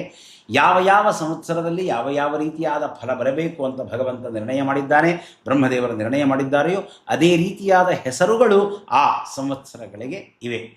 ಪರಾಭವ ಸಂವತ್ಸರ ಏನಿದೆ ಅದರ ಫಲವನ್ನು ಶಾಸ್ತ್ರ ತಿಳಿಸಿ ಹೇಳ್ತದೆ. ಪರಾಭವಾಬ್ದೇ ರಾಜಾನಃ ಪ್ರಾಪ್ನುವಂತಿ ಪರಾಭವಂ ಆಮಯ ಕ್ಷುದ್ರಧಾನ್ಯಾನಿ ಪ್ರಭೂತಾನಿ ಸುವೃಷ್ಟಯ. ಪರಾಭವ ಅಂದರೆ ಅಪಜಯ ಅಂತ ಹೇಳಿ ಅರ್ಥ. ಪರಾಭವ ಸಂವತ್ಸರದಲ್ಲಿ ರಾಜರುಗಳಿಗೆ ಪರಾಭವ ಉಂಟಾಗ್ತದೆ. ಈ ಸಂವತ್ಸರದಲ್ಲಿ ಯಾರು ಯುದ್ಧವನ್ನು ಮಾಡುತ್ತಾರೆಯೋ ಅವರಿಗೆ ಪರಾಭವ ಉಂಟಾಗ್ತದೆ. ಸಾಮಾನ್ಯವಾದಂತಹ ನಿಯಮ. ಆಮಯ ರೋಗಗಳು ಉಂಟಾಗ್ತವೆ. ಕ್ಷುದ್ರಧಾನ್ಯಾನಿ ಸಣ್ಣ ಪುಟ್ಟ ಏನು ಧಾನ್ಯಗಳುಂಟು ಅಂತಹವು ಚೆನ್ನಾಗಿ ಬೆಳೀತವೆ. ಅವು ಪ್ರಭೂತಾನಿ ಸುವೃಷ್ಟಯ, ಮಳೆ ಚೆನ್ನಾಗಿ ಆಗುತ್ತೆ. ಇದು ಪರಾಭವ ಸಂವತ್ಸರದ ಸಾಮಾನ್ಯವಾದಂತಹ ಫಲ. ಪರಾಭವ ಸಂವತ್ಸರದ ಏನು ಈ ಫಲವಿದೆ, ಇದು ಯಾರಿಗುಂಟಾಗ್ತದೆ ಯಾರಿಗುಂಟಾಗುವುದಿಲ್ಲ, ಮೂಲದಲ್ಲಿ ನಿರ್ಣಯವಾಗುವುದು ಅವರವರ ಜಾತಕದ ಆಧಾರದ ಮೇಲೆ. ಅವರು ಯಾವ ರೀತಿಯಾದ ಫಲವನ್ನು ಹೊತ್ತು ಬಂದಿದ್ದಾರೆಯೋ ಆ ರೀತಿಯಾಗಿ ಅವರ ಜಾತಕಗಳಲ್ಲಿ ಅವರು ಒಳ್ಳೆಯ 11ನೇ ಮನೆ ತುಂಬ ಚೆನ್ನಾಗಿದೆ, ಏಕಾದಶ ಸ್ಥಾನ ವಿಜಯ ಸ್ಥಾನ ತುಂಬ ಚೆನ್ನಾಗಿದೆ, ಅವರು ಶತ್ರುಗಳ ಮೇಲೆ ವಿಜಯವನ್ನು ಸಾಧಿಸ್ತಾರೆ, ಅವಶ್ಯವಾಗಿ ಸಾಧಿಸ್ತಾರೆ. ಪರಾಭವ ಸಂವತ್ಸರದ ಫಲವನ್ನು ಮೀರುವಂತೆ ಅವರು ಶ್ರೀಹರಿವಾಯು ದೇವತಾ ಗುರುಗಳ ಅನುಗ್ರಹವನ್ನು ಪಡೆದುಕೊಳ್ತಾರೆ. ಅವರ ಕರ್ಮ ಅದು ಬಲಿಷ್ಠವಾಗಿರ್ತದೆ. ಹೀಗಾಗಿ ಹರಿವಾಯು ದೇವತಾ ಗುರುಗಳನ್ನು ಆಶ್ರಯಿಸಬೇಕು ದುಷ್ಫಲಗಳನ್ನು ಕಳೆದುಕೊಳ್ಳಲಿಕ್ಕಾಗಿ. ಈ ಸಂವತ್ಸರದೊಳಗೆ ಕಾಯಿಲೆಯ ಬಗ್ಗೆ ಬಹಳ ಮಾತಿದೆ. ಕಾಯಿಲೆ ಉಂಟಾಗ್ತದೆ, ಕಾಯಿಲೆ ಉಂಟಾಗುವುದಿಲ್ಲ, ಎರಡೂ ಮಾತುಗಳು ಬರ್ತವೆ. ಎರಡನ್ನೂ ಅರ್ಥ ಮಾಡಿಕೊಳ್ಳುವ ರೀತಿಯನ್ನು ಪಡೆದುಕೊಳ್ಳೋಣ. ಇಲ್ಲಿ ಬರುವಂತಹ ಕಾಯಿಲೆಯಿಂದ ಮನುಷ್ಯ ಮನೆಯಿಂದ ಹೊರ ಹೋಗಬೇಕಾಗ್ತದೆ, ಅರ್ಥಾತ್ ಆಸ್ಪತ್ರೆಯನ್ನು ಸೇರಬೇಕಾಗತ್ತೆ. ಮನೆಯಲ್ಲಿರೋದು ಬಹಳ ಕಡಿಮೆ ಆಗ್ತದೆ. ಕಾಯಿಲೆಯ ಕಾರಣಕ್ಕಾಗಿ ಎಚ್ಚರದಲ್ಲಿರಬೇಕು. ಪರಾಭವ ಸಂವತ್ಸರ ಆಮಯ, ಅದು ಕಾಯಿಲೆಗಳನ್ನು ಕೊಡುತ್ತದೆ ಮತ್ತು ಭಯವನ್ನು ಕೊಡುತ್ತದೆ. ಭಯ ಸಾಮಾನ್ಯವಾದಂತಹ ಭಯ ಇಡೀ ಪ್ರಜೆಗಳಲ್ಲಿ ಇರ್ತದೆ. ರಾಜರುಗಳಿಂದಲೇ ಭಯ ಉಂಟಾಗ್ತದೆ, ಸರ್ಕಾರಗಳಿಂದಲೇ ಭಯ ಉಂಟಾಗ್ತದೆ ಅನ್ನುವ ಮಾತನ್ನು ಶಾಸ್ತ್ರ ಹೇಳ್ತದೆ. ಪಾರ್ಥಿವೈಹಿ, ರಾಜರಿಂದ ತೊಂದರೆ ಉಂಟಾಗ್ತದೆ, ಅವರಿಂದಲೇ ಭಯ ಉಂಟಾಗ್ತದೆ ಅಂತ ಹೇಳಿ. ಇದು ಸಂವತ್ಸರದ ಫಲ. ಸಂವತ್ಸರ ಈ ಫಲವನ್ನು ಕೊಡಲಿಕ್ಕಾಗಿ ಬಂತು. ಆದರೆ ಆಯಾಯ ಸಂವತ್ಸರದಲ್ಲಿ ಯಾರು ರಾಜಾದಿಗಳಾಗ್ತಾರೆಯೋ, ಯಾರದಕ್ಕೆ ಒಡೆಯರಾಗ್ತಾರೆಯೋ, ಅವರು ಆ ಫಲಗಳನ್ನು ಮಾರ್ಪಾಟುಗೊಳಿಸ್ತಾರೆ. ಆ ದುಷ್ಫಲವನ್ನು ಕೊಡಬೇಕು, ಹೆಚ್ಚು ಕೊಡಬೇಕಂದ್ರೆ ಹೆಚ್ಚು ಕೊಡ್ತಾರೆ, ಸತ್ಫಲವನ್ನು ಕೊಡಬೇಕಂದ್ರೂ ಕೊಡ್ತಾರೆ. ಆ ಗ್ರಹದ ರೀತಿಯಲ್ಲಿ ಯಾವ ಗ್ರಹ ರಾಜವಾಗಿದೆಯೋ ಆ ಗ್ರಹದ ಏನು ಸ್ವರೂಪವಿದೆಯೋ ಆ ರೀತಿಯಲ್ಲಿ ನಡೀತದೆ. ಈ ಬಾರಿ ಗುರುವಾರದ ದಿವಸ, ಇವತ್ತು ಗುರುವಾರ, ಇವತ್ತು ಪರಾಭವ ಸಂವತ್ಸರ ಆರಂಭವಾಗಿದೆ. ಯಾರಿಗೆ ಗುರುಗ್ರಹ ಜಾತಕದಲ್ಲಿ ಚೆನ್ನಾಗಿದೆ ಅವರಿಗೆ ಬಹಳ ಒಳ್ಳೆಯ ಫಲ ಬರ್ತದೆ. ಗುರು ಈಗ ಮಿಥುನ ಮತ್ತು ಕರ್ಕಗಳಲ್ಲಿ ಓಡಾಡ್ತಾ ಇದೆ, ಶುಭ ರಾಶಿಗಳಲ್ಲಿ ಇದೆ. ಹೀಗಾಗಿ ಸತ್ಫಲ ಖಂಡಿತ ಉಂಟಾಗ್ತದೆ ಸಾಮಾನ್ಯವಾಗಿ. ಯಾರ ಜಾತಕದಲ್ಲಿ ಗುರುಗ್ರಹ ತುಂಬ ಚೆನ್ನಾಗಿದೆ ಅವರಿಗೆ ಸತ್ಫಲ. ಯಾರ ಜಾತಕದಲ್ಲಿ ಗುರುಗ್ರಹ ನೀಚವಾಗಿದೆ, ಯಾರ ಜಾತಕದಲ್ಲಿ ಗುರುಗ್ರಹ ಕ್ರುದ್ಧವಾಗಿದೆ ಅವರಿಗೆ ದುಷ್ಫಲಗಳು ಅಧಿಕ ಉಂಟಾಗ್ತದೆ. ಯಾವಾಗ ಬೃಹಸ್ಪತ್ಯಾಚಾರ್ಯರು ರಾಜರಾಗ್ತಾರೆ, ಅವರು ರಾಜರಾದಾಗ ರೋಗ ಕೊಡುವುದಿಲ್ಲ. ನೋಡಿ, ಪರಾಭವ ಸಂವತ್ಸರ ರೋಗವನ್ನು ಕೊಡುತ್ತದೆ, ಆದರೆ ಬೃಹಸ್ಪತ್ಯಾಚಾರ್ಯರು ರೋಗವನ್ನು ಕೊಡುವುದಿಲ್ಲ. ಹಾಗಾದರೆ ಹೇಗೆ ಅರ್ಥ ಮಾಡಿಕೊಳ್ಳೋದು? ಯಾವಾಗ ಬೃಹಸ್ಪತ್ಯಾಚಾರ್ಯರು ಗೋಚಾರದಲ್ಲಿ ಬಲಿಷ್ಠರಾಗಿದ್ದಾರೆ ಆಗ ಕಾಯಿಲೆಗಳು ಉಂಟಾಗುವುದಿಲ್ಲ. ಯಾವಾಗ ಅವರು ದುರ್ಬಲರಾಗ್ತಾರೆ, ಗ್ರಹಗಳು ಯಾವಾಗ ದುರ್ಬಲವಾಗುತ್ತೆ, ಯಾವಾಗ ಯುದ್ಧಕ್ಕೆ ಬೀಳ್ತವೆ, ಯುದ್ಧದಲ್ಲಿ ಗೆಲ್ತವೆ, ಇವೆಲ್ಲ ಮಾತುಗಳನ್ನು ಸೂರ್ಯ ಸಿದ್ಧಾಂತ ತಿಳಿಸಿ ಹೇಳ್ತದೆ. ಹಾಗೆ ಯಾವಾಗ ಗುರುಗ್ರಹ ಬಲವನ್ನು ಕಳೆದುಕೊಳ್ಳುತ್ತದೆ ಆಗ ಗುರುವಿನ ಫಲ ದೊರೆಯುವುದಿಲ್ಲ, ಪರಾಭವದ ಫಲ ದೊರೆಯುತ್ತದೆ. ಅದು ರೋಗಗಳನ್ನು ಉಂಟು ಮಾಡುತ್ತದೆ. ಈ ಬಾರಿ ಜುಲೈ 19ರಿಂದ ಆಗಸ್ಟ್ 19ರವರೆಗೆ ಒಂದು ತಿಂಗಳ ಸಮಯದವರೆಗೆ ಗುರುಗ್ರಹ ಅಸ್ತವಾಗುತ್ತೆ. ಗುರುಗ್ರಹದ ಶಕ್ತಿ ಕ್ಷೀಣವಾಗುತ್ತೆ. ಇನ್ನು ಗುರುಗ್ರಹ ಕರ್ಕರಾಶಿಗೆ ಬಂದು ಪೂರ್ಣ ಉಚ್ಚವಾಗಿರ್ತದೆ, ಉಚ್ಚಸ್ಥಾನದಲ್ಲಿರ್ತದೆ. ಆದರೆ ಯಾರ ಜಾತಕದಲ್ಲಿ ಗುರುಗ್ರಹ ಕ್ರುದ್ಧವೋ ಅವರಿಗೆ ದುಷ್ಫಲವೇ ಉಂಟಾಗುವುದು. ಹೀಗಾಗಿ ಬೃಹಸ್ಪತ್ಯಾಚಾರ್ಯರನ್ನು ಸಂತೋಷಗೊಳಿಸಿಕೊಳ್ಳಬೇಕು. ಬೃಹಸ್ಪತ್ಯಾಚಾರ್ಯರು ರಾಜರಾದಾಗ ಮಹತ್ತರವಾದ ಸತ್ಫಲಗಳು ಉಂಟಾಗ್ತವೆ ಅಂತ ಶಾಸ್ತ್ರ ಹೇಳ್ತದೆ. ಗುರೌ ನೃಪೇ ವರ್ಷತಿ ಸ್ವರ್ಣಧಾರ. ಬೃಹಸ್ಪತ್ಯಾಚಾರ್ಯರು ಧನಕ್ಕೆ ಕಾರಕರು, ಹಣವನ್ನು ನೀಡುವರು. ಪುತ್ರಕಾರಕರು, ಅವರು ಸಂತಾನವನ್ನು ನೀಡುವಂಥದ್ದು. ಜ್ಞಾನಕಾರಕರು, ಜ್ಞಾನವನ್ನು ನೀಡುವಂಥದ್ದು. ಹೀಗಾಗಿ ಬೃಹಸ್ಪತ್ಯಾಚಾರ್ಯರು ಯಾರ ಜಾತಕದಲ್ಲಿ ಪ್ರಸನ್ನರಾಗಿದ್ದಾರೆ ಅಂತಹವರಿಗೆ ಮಹತ್ತರ ಫಲ ಉಂಟಾಗುತ್ತೆ. ಈ ಸಂವತ್ಸರದೊಳಗೆ ಬೃಹಸ್ಪತ್ಯಾಚಾರ್ಯರೇ ರಾಜರಾಗಿರೋದರಿಂದ ವರ್ಷತಿ ಸ್ವರ್ಣಧಾರ, ಬಂಗಾರದ ಮಳೆ ಸುರಿತದೆ. ಅರ್ಥಾತ್ ಅವರ ಜೀವನದಲ್ಲಿ ಹಣ ಸಮೃದ್ಧವಾಗಿ ದೊರೆಯುತ್ತದೆ. ಪರಾಭವ ಸಂವತ್ಸರದೊಳಗೆ ಹಣದ ಸಮಸ್ಯೆ ಬಹಳ ಇದೆ, ಮುಂದೆ ಕೇಳ್ತಾ ಹೋಗ್ತೇವೆ ನಾವು. ಆದರೆ ಬೃಹಸ್ಪತ್ಯಾಚಾರ್ಯರು ರಾಜರಾಗಿರೋದರಿಂದ ಹಣವನ್ನು ಕೊಡ್ತಾರೆ. ಸ್ವರ್ಣಧಾರ, ಹಣದ ಮಳೆ, ಬಂಗಾರದ ಮಳೆಯೇ ಬೇಕಾದ್ರೆ ಸುರಿಯುತ್ತದೆ. ಯಾರಿಗೆ? ಯಾರ ಜಾತಕದಲ್ಲಿ ಬೃಹಸ್ಪತ್ಯಾಚಾರ್ಯರು ಪ್ರಸನ್ನರಾಗಿದ್ದಾರೆ. ಬೃಹಸ್ಪತ್ಯಾಚಾರ್ಯರನ್ನು ನಾವು ಪ್ರಸನ್ನ ಮಾಡಿಕೊಳ್ಳೋದು ಹೇಗೆ? ಕ್ರುದ್ಧರಾಗಿದ್ದಾರೆ ಜಾತಕದೊಳಗೆ, ಅಥವಾ ಅಸ್ತರಾಗಿದ್ದಾರೆ, ಈಗ ದುರ್ಬಲರಾಗಿದ್ದಾರೆ, ನಾವು ಪ್ರಸನ್ನ ಮಾಡಿಕೊಳ್ಳೋದು ಹೇಗೆ? ಗುರುಗಳನ್ನು, ಶ್ರೀಮದ್ ಆನಂದ ತೀರ್ಥ ಭಗವತ್ಪಾದಾಚಾರ್ಯರ ಪರಮ ಪರಿಶುದ್ಧ ಪರಂಪರೆಗಳಲ್ಲಿ ಬಂದಂತಹ ಏನು ಮಹಾನುಭಾವರಿದ್ದಾರೆ, ನಮ್ಮ ಶ್ರೀಮನ್ ಮಂತ್ರಾಲಯ ಪ್ರಭುಗಳಿದ್ದಾರೆ, ಶ್ರೀಮದ್ ವಾದಿರಾಜತೀರ್ಥ ಗುರು ಸಾರ್ವಭೌಮರಿದ್ದಾರೆ, ನಮ್ಮ ಶ್ರೀಮತ್ ಚಂದ್ರಿಕಾಚಾರ್ಯರಿದ್ದಾರೆ, ಶ್ರೀಮದ್ ಬ್ರಹ್ಮಣ್ಯತೀರ್ಥ ಗುರು ಸಾರ್ವಭೌಮರು, ಶ್ರೀ ಶ್ರೀಪಾದರಾಜ ಗುರು ಸಾರ್ವಭೌಮರು, ಶ್ರೀಮತ್ ಟೀಕಾಕತ್ಪಾದರು, ಶ್ರೀಮತ್ ಪದ್ಮನಾಭತೀರ್ಥ ಗುರು ಸಾರ್ವಭೌಮರು ಮುಂತಾದ ಗುರು ಪರಂಪರೆಯನ್ನು ಭಕ್ತಿಯಿಂದ ಆಶ್ರಯಿಸಿ, ಗುರುಗಳ ಸ್ತೋತ್ರವನ್ನು ಹೇಳಿ, ಗುರುಗಳನ್ನು ಆಶ್ರಯಿಸಿ. ಗುರುಗಳನ್ನು ಸರ್ವಾತ್ಮನ ಆಶ್ರಯಿಸಿದಾಗ ಬೃಹಸ್ಪತ್ಯಾಚಾರ್ಯರು ಪ್ರಸನ್ನರಾಗ್ತಾರೆ. ಇದು ಒಂದು. ನಿಮ್ಮ ಮನೆಯಲ್ಲಿ ಬಂಗಾರ ಇದೆ, ಎಲ್ಲಂದರಲ್ಲಿ ಇಡಬೇಡಿ. ಬಂಗಾರವನ್ನು ನೀವೆಲ್ಲಂದರಲ್ಲಿ ಇಟ್ಟರೆ ಅಂದ್ಕೊಳ್ಳಿ, ಆ ಬಂಗಾರವನ್ನು ನೀವು ತುಚ್ಛವಾಗಿ ಕಂಡರೆ ಬೃಹಸ್ಪತ್ಯಾಚಾರ್ಯರು ಕ್ರುದ್ಧರಾಗ್ತಾರೆ. ಕಾರಣ ಬಂಗಾರಕ್ಕೆ ನಿಯಾಮಕರೇ ಬೃಹಸ್ಪತ್ಯಾಚಾರ್ಯರು. ಬಂಗಾರದ ವಸ್ತುಗಳನ್ನು ಜೋಪಾನವಾಗಿ ಎತ್ತಿಡಿ. ಬಂಗಾರ ಅಷ್ಟೇ ಅಲ್ಲ, ಒಂದು ಅರಿಶಿಣದ ಕೊಂಬಿದೆ, ಅರಿಶಿಣ ಇದೆ, ಎಲ್ಲಂದರಲ್ಲಿ ಬಿಸಾಡೋದು, ಗುರುಗ್ರಹ ಕ್ರುದ್ಧವಾಗ್ತದೆ. ಪುಸ್ತಕಗಳಿವೆ, ನೆಲದ ಮೇಲೆ ಪುಸ್ತಕ ಇಟ್ರಿ, ಗುರುಗ್ರಹ ಕ್ರುದ್ಧವಾಯಿತು. ನಾವು ಓಡಾಡುವ ಜಾಗ, ನಾವು ಕಾಲಿಡ್ತಿರ್ತೇವೆ ನೆಲದ ಮೇಲೆ, ಪುಸ್ತಕವನ್ನು ಅದರ ಮೇಲೆ ಇಟ್ಕೊಂಡು ಕೂತ್ಕೊಳ್ತಾರೆ, ನಾವು ಓದ್ತಾ ಇದ್ದೀವಿ ಅಂತ. ಹಾಗೆ ಮಾಡತಕ್ಕದ್ದಲ್ಲ, ಅದಕ್ಕೊಂದು ಪೀಠ ಇರಬೇಕು. ಶಾಸ್ತ್ರಗ್ರಂಥಗಳು, ತತ್ವವನ್ನು ತಿಳಿಸಿಕೊಡ್ತಕ್ಕಂತಹ ಗ್ರಂಥಗಳೇನಿದೆ ಅದು ಬೃಹಸ್ಪತ್ಯಾಚಾರ್ಯರಿಂದ ಅಭಿಮನ್ಯಮಾನ, ಅದರಲ್ಲಿ ಗುರು ಬೃಹಸ್ಪತಿಯ ಸನ್ನಿಧಾನವಿರುತ್ತದೆ. ನೀವು ಅದನ್ನು ನೆಲದ ಮೇಲೆ ಇಟ್ರಿ, ಗುರುಗ್ರಹ ಕ್ರುದ್ಧವಾಯಿತು. ಯಾರಿಗೆ ಗುರುಗ್ರಹ ಕ್ರುದ್ಧವಾಗ್ತದೆಯೋ ಅವರಿಗೆಲ್ಲ ದುಷ್ಫಲಗಳೇ ಉಂಟಾಗ್ತದೆ. ಗುರುಗ್ರಹ ಸಂತಾನವನ್ನು ಕೊಡ್ತದೆ, ಮಕ್ಕಳಿಂದ ತೊಂದರೆಯಾಗತ್ತೆ, ಮಕ್ಕಳಿಗಾಗಿ ಪ್ರಯತ್ನ ಪಡ್ತಾ ಇದ್ದರೆ ಮಕ್ಕಳು ಆಗುವುದಿಲ್ಲ. ಬೃಹಸ್ಪತ್ಯಾಚಾರ್ಯರು ಜ್ಞಾನಕಾರಕರು, ವಿದ್ಯೆಯನ್ನು ನೀಡುವುದು ಬುಧ, ಆದರೆ ಜ್ಞಾನವನ್ನು ನೀಡುವುದು ಅದು ಬೃಹಸ್ಪತ್ಯಾಚಾರ್ಯರು. ಪಾಂಡಿತ್ಯವನ್ನು ನೀಡೋದು ಬುಧ, ಜ್ಞಾನವನ್ನು ನೀಡೋದು ಬೃಹಸ್ಪತ್ಯಾಚಾರ್ಯರು. ಪಾಂಡಿತ್ಯ ಜ್ಞಾನ ಏನು ವ್ಯತ್ಯಾಸ ಅಂದರೆ, ಕಳ್ಳತನ ಮಾಡಿದರೆ ಕೋತಿಯಾಗಿ ಹುಟ್ಟುತ್ತಾನೆ, ಬಂಗಾರವನ್ನು ಕದ್ದರೆ ಕೋತಿಯಾಗಿ ಹುಟ್ಟುತ್ತದೆ ಅಂತ ಶಾಸ್ತ್ರ ಹೇಳ್ತಾರೆ. ಇದು ಪಾಂಡಿತ್ಯ. ಕದಿಬಾರದು, ಕದ್ದರೆ ನರಕ ಉಂಟಾಗತ್ತೆ, ಪಾಪ ಉಂಟಾಗತ್ತೆ, ಪಾಂಡಿತ್ಯ ಇದು. ಕಳ್ಳತನ ಮಾಡುವ ಅವಕಾಶವಿದ್ದಾಗಲೂ, ಕಳ್ಳತನ ಮಾಡುವ ಅನಿವಾರ್ಯತೆ ಇದ್ದಾಗಲೂ, ಈ ಕಳ್ಳತನ ಮಾಡಿದಾಗ ಇನ್ನೊಬ್ಬರಿಗೆ ಸಿಗೋದಿಲ್ಲ ಅಂತ ಗೊತ್ತಿದ್ದಾಗಲೂ ಕಳ್ಳತನ ಮಾಡದೇ ಕೂತ್ಕೋತಾನಲ್ಲ ವ್ಯಕ್ತಿ, ನಾನು ಕಳ್ಳತನ ಮಾಡಲ್ಲ, ಅದು ಜ್ಞಾನ.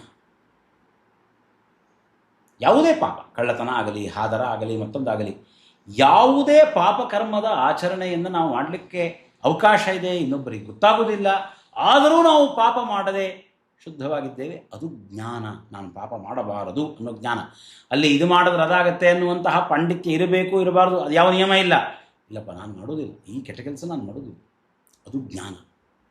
ಪಾಂಡಿತ್ಯ ಇದನ್ನು ಮಾಡಿದ್ರೆ ಅದಾಗತ್ತೆ, ಅದನ್ನು ಮಾಡಿದ್ರೆ ಇದಾಗತ್ತೆ, ಪಾಂಡಿತ್ಯ ಅಷ್ಟೇ. ಆಚರಣೆಗೆ ಬಂದಾಗ ಅದು ಜ್ಞಾನ. ಆ ಜ್ಞಾನವನ್ನು, ಆ ತಿಳುವಳಿಕೆಯನ್ನು ಕೊಡುವವರು ಬೃಹಸ್ಪತ್ಯಾಚಾರ್ಯರು. ಪುಸ್ತಕಗಳಿಗೆ ನೀವು ಅವಮಾನವನ್ನು ಮಾಡಿದಿರಾ, ಜ್ಞಾನ ಕಳ್ಕೊಳ್ತೀರಿ. ಹೀಗಾಗಿ ಮಾಡತಕ್ಕದ್ದಲ್ಲ.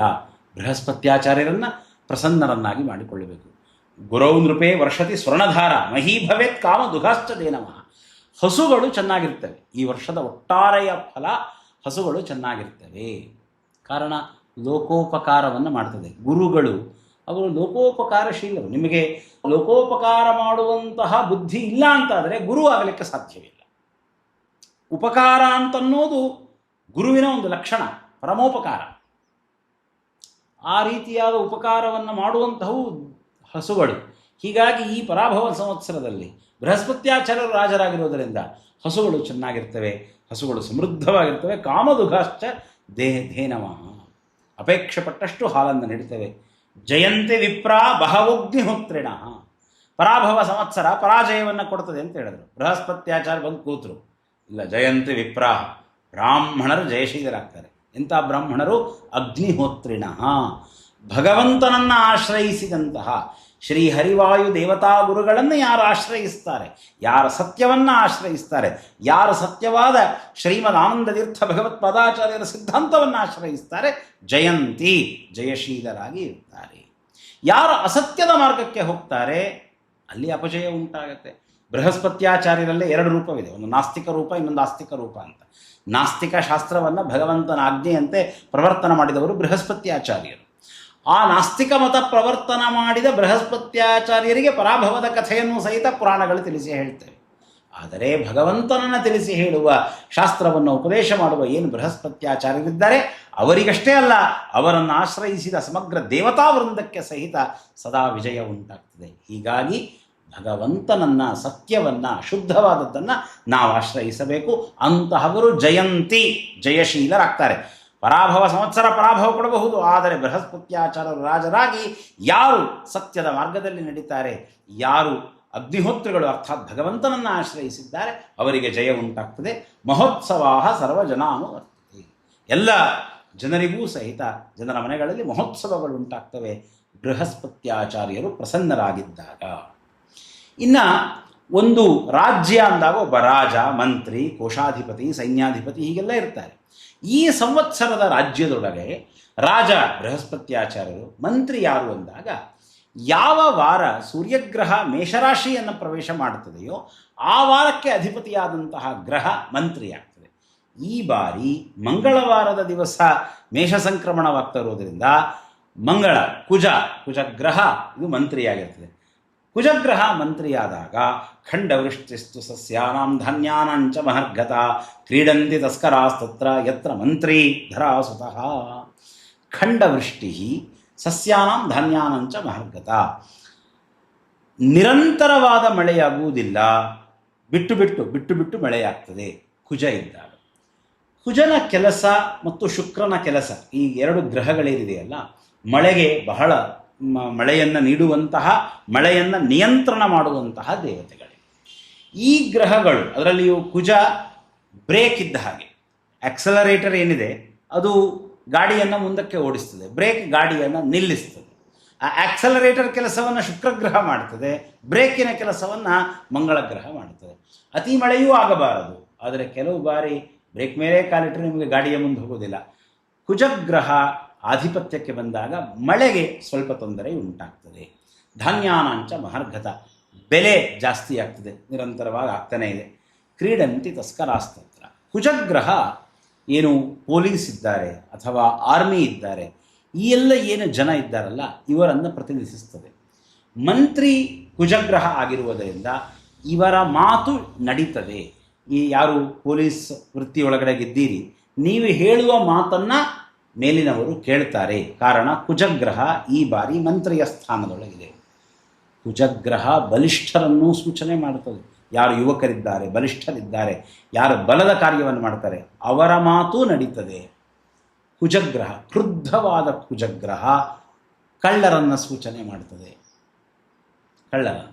ಆ ಕಳ್ಳರು ಸಂತೋಷವಾಗಿರ್ತಾರೆ. ಯಾಕೆ? ಕ್ರುದ್ಧವಾದಾಗ, ಕುಜಗ್ರಹ ಕ್ರುದ್ಧವಾಯಿತು. ಯಾರಿಗೆ ಕ್ರುದ್ಧವಾಗಿದೆ?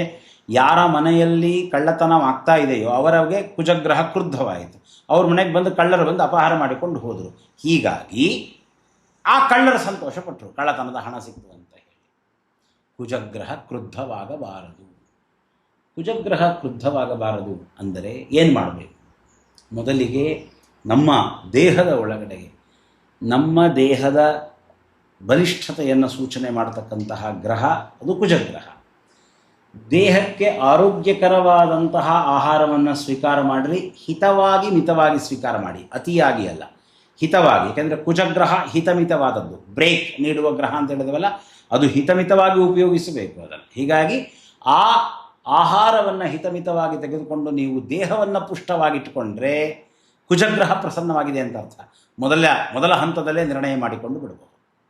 ನೆರೆಹೊರೆಯವರ ಜೊತೆಯಲ್ಲಿ, ಅಣ್ಣ ತಮ್ಮಂದಿರ ಜೊತೆ ಒಳಗಡೆಗೆ, ಬಂಧು ಬಾಂಧವರ ಜೊತೆ ಒಳಗಡೆಗೆ ಸಖ್ಯವನ್ನು ಚೆನ್ನಾಗಿಟ್ಟುಕೊಳ್ಳಿ.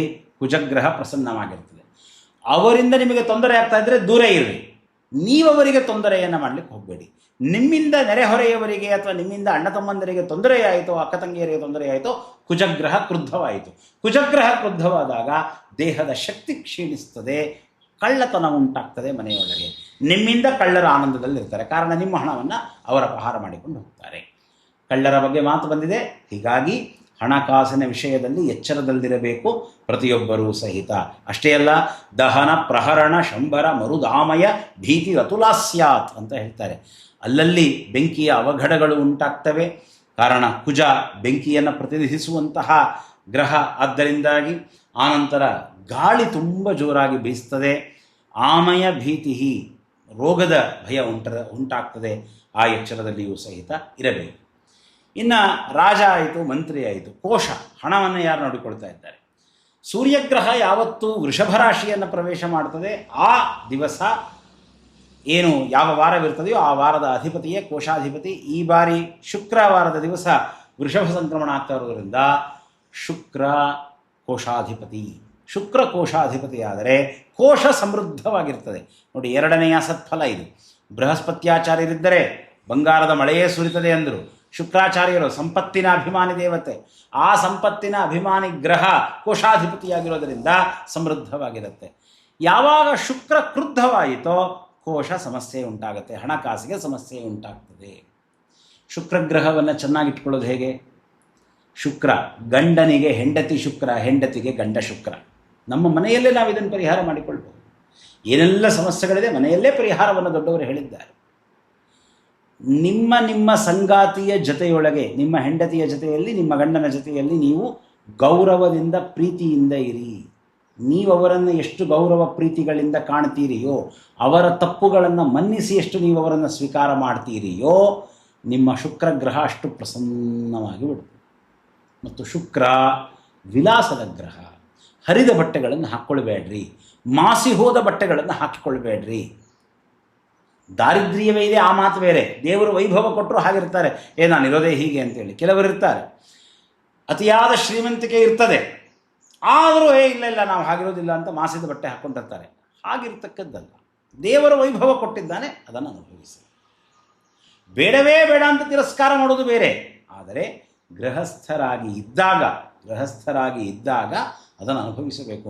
ನಾನು ಆ ಸಂದರ್ಭದಲ್ಲಿ ಮಾತ್ರ ಒಳ್ಳೆ ಬಟ್ಟೆ ಹಾಕ್ಕೊಳ್ತೇನೆ, ಬೇರೆ ಸಂದರ್ಭದೊಳಗೆ ಹೀಗಿರ್ತೇನೆ ಇರತಕ್ಕದ್ದಲ್ಲ. ಅದರಲ್ಲಿಯೂ ಮುಖ್ಯವಾಗಿ ಹೆಣ್ಣುಮಕ್ಕಳು ಪ್ರತಿ ದಿವಸ ಮನೆಯ ಒಳಗಡೆಗೆ ಹೆಣ್ಣುಮಗಳು ಎಷ್ಟು ಅಲಂಕೃತವಾಗಿ ಚೆನ್ನಾಗಿದ್ದು, ತಾನು ಚೆನ್ನಾಗಿಟ್ಟುಕೊಂಡು, ತನ್ನ ದೇಹವನ್ನು ಚೆನ್ನಾಗಿಟ್ಟುಕೊಂಡು, ತನ್ನ ಮನೆಯನ್ನು ಚೆನ್ನಾಗಿಟ್ಕೊಂಡಿದ್ದಾಳೆಯೋ ಆ ಮನೆಯಲ್ಲಿ ಲಕ್ಷ್ಮೀದೇವಿಯರ ವಾಸವಿರ್ತದೆ. ಹೀಗಾಗಿ ಶುದ್ಧವಾದ ಬಟ್ಟೆಗಳನ್ನು ಹುಡಿ, ನಿಮ್ಮ ಶುಕ್ರಗ್ರಹ ಪ್ರಸನ್ನವಾಗಿ ಬಿಡುತ್ತೆ. ಮಾಸಿದ ಬಟ್ಟೆ ಹಾಕ್ಕೊಂಡು ಕೂತ್ರೆ ಶುಕ್ರಗ್ರಹ ಕ್ರುದ್ಧವಾಗ್ತದೆ. ಗಂಡ ಹೆಂಡತಿಯರದು ತಪ್ಪಿಲ್ಲದೆ ಇದ್ದರೂ ಸುಮ್ಮನೆ ವಿನಾಕಾರಣ ಜಗಳವಾಡ್ತಾ ಇದ್ದೀರಿ, ಶುಕ್ರಗ್ರಹ ಕ್ರುದ್ಧವಾಗಿದೆ, ಮತ್ತಷ್ಟು ಕ್ರುದ್ಧವಾಗ್ತದೆ ಅಂತ ಅರ್ಥ.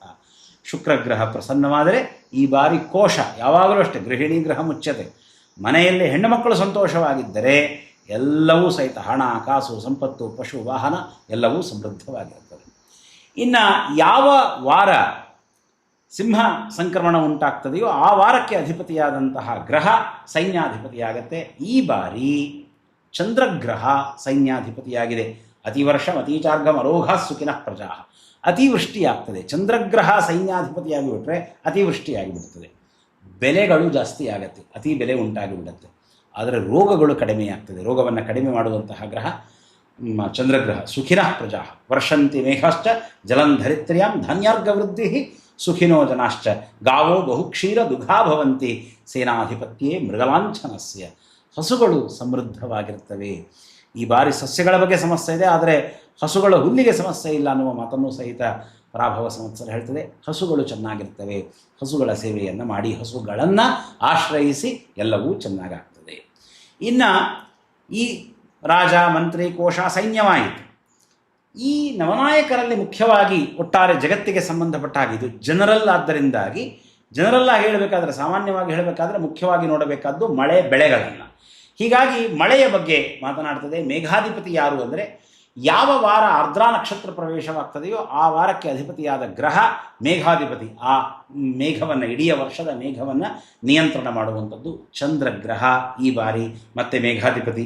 2 ಸ್ಥಾನಗಳಿವೆ ಚಂದ್ರಗ್ರಹಕ್ಕೆ. ಸೋಮೇ ಮೇಘಾಧಿಪೇ ಜಾತೆ ಜಲಪೂರ್ಣ ವಸುಂಧರ. ಚಂದ್ರಗ್ರಹ ಮೇಘಾಧಿಪತಿಯಾದರೆ ಇಡೀ ಭೂಮಿ ಜಲದಿಂದ ತುಂಬಿರ್ತದೆ. ಅರ್ಥಾತ್ ಮಳೆ ಚೆನ್ನಾಗಿ ಆಗುತ್ತೆ, ಸ್ವಲ್ಪ ಹೆಚ್ಚಿಗೂ ಆಗುತ್ತೆ. ಸರ್ವಧಾನ್ಯಾನಿ ವರ್ಧಂತೆ ವೃಕ್ಷಾಣಂ ಫಲಮಕ್ಷಯ. ಎಲ್ಲ ತರಹದ ಬೆಳೆಗಳು ಕೂಡ ಬೆಳೀತವೆ. ವೃಕ್ಷಗಳು ಬೆಳೆದು ನಿಂತಹ ಏನು ವೃಕ್ಷಗಳಿವೆ ಅವುಗಳು ಚೆನ್ನಾಗಿ ಫಲವನ್ನು ನೀಡುತ್ತದೆ. ಮತ್ತು ಗವಾಂ ಯಾದಸಾಂ ಸಸ್ಯಪುಷ್ಪಾದಿಕಾನಾಂ ಪ್ರವೃದ್ಧಿ, ಹಸುಗಳು ಚೆನ್ನಾಗಿ ಇರ್ತವೆ, ಜಲಚರ ಪ್ರಾಣಿಗಳು ಚೆನ್ನಾಗಿ ಇರ್ತವೆ ಇತ್ಯಾದಿಯಾಗಿ, ಮತ್ತು ನದಿಗಳು, ಕೆರೆ ಕುಂಟೆಗಳು, ಬಾವಿಗಳು ಎಲ್ಲವೂ ಕೂಡ ತುಂಬುತ್ತವೆ ಚಂದ್ರ ಇರುವುದರಿಂದ. ಪೂರ್ವ ಸಸ್ಯಾಧಿಪತಿ, ಇದರೊಳಗಡೆಗೆ ಮುಂಗಾರಿನಲ್ಲಿ ಬೆಳೆಯುವ ಬೆಳೆ ಮತ್ತು ಹಿಂಗಾರಿನಲ್ಲಿ ಬೆಳೆಯುವ ಬೆಳೆ, ಇದಕ್ಕೂ ಕೂಡ ಅಧಿಪತಿಗಳನ್ನು ಹೇಳಿದ್ದಾರೆ. ಕರ್ಕರಾಶಿ ಯಾವ ದಿವಸ ಸೂರ್ಯಗ್ರಹ ಕರ್ಕರಾಶಿಯನ್ನು ಪ್ರವೇಶ ಮಾಡ್ತದೆಯೋ ಆ ವಾರ ಅದಕ್ಕೆ ಅಧಿಪತಿಯಾದಂತಹ ಗ್ರಹ ಪೂರ್ವ ಸಸ್ಯಕ್ಕೆ, ಮುಂಗಾರಿನ ಧಾನ್ಯಕ್ಕೆ ಅಧಿಪತಿ ಈ ಬಾರಿ ಶುಕ್ರಗ್ರಹ. ಅದು ನಿರೋಗಂಚ ಜಗತ್ಸರ್ವಂ, ಶುಕ್ರಗ್ರಹ ರೋಗಾಭಾವವನ್ನು ನೀಡುತ್ತದೆ, ರೋಗ ಉಂಟಾಗುವುದಿಲ್ಲ. ಭಯಮುಕ್ತಂ, ಪರಾಭವದಿಂದ ಭಯ ಉಂಟಾಗ್ತದೆ, ಆದರೆ ಶುಕ್ರಗ್ರಹ ಭಯವನ್ನು ದೂರ ಮಾಡ್ತದೆ. ಪಚ್ಚಂತಿ ಸರ್ವಧಾನ್ಯಾನಿ, ಎಲ್ಲ ತರಹದ ಬೆಳೆಗಳನ್ನು ಬೆಳೆಯಬಹುದು, ತೊಂದರೆ ಇಲ್ಲ ಅನ್ನುವ ಮಾತನ್ನು ಹೇಳ್ತಾರೆ. ಜಲಧಾನ್ಯಾನಿ ಸರ್ವಾಣಿ ಸ್ಥಳಧಾನ್ಯಾನಿ ಯಾನಿಚ, ಜಲಧಾನ್ಯ ಅಂದರೆ ಭತ್ತ ಇತ್ಯಾದಿಗಳು, ಯಾವಾಗಲೂ ನೀರಿರಬೇಕು ಅದು ಬೆಳೀಲಿಕ್ಕೆ, ಆ ತರಹದ್ದು.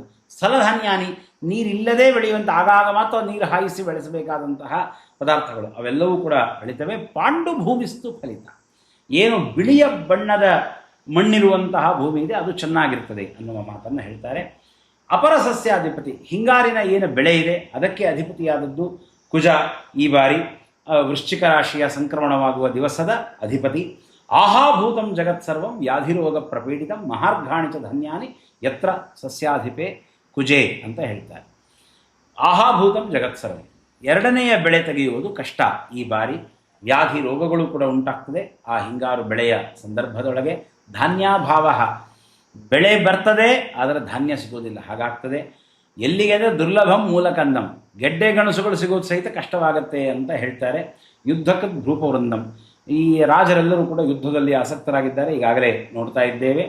ವಕ್ನೇಹೆ ಭೀಹಿ, ಅಗ್ನಿಯಿಂದ ಭಯ ಉಂಟಾಗ್ತದೆ ಕುಜ ಅಪರ ಸಸ್ಯಾಧಿಪತಿಯಾಗಿರುವುದರಿಂದ.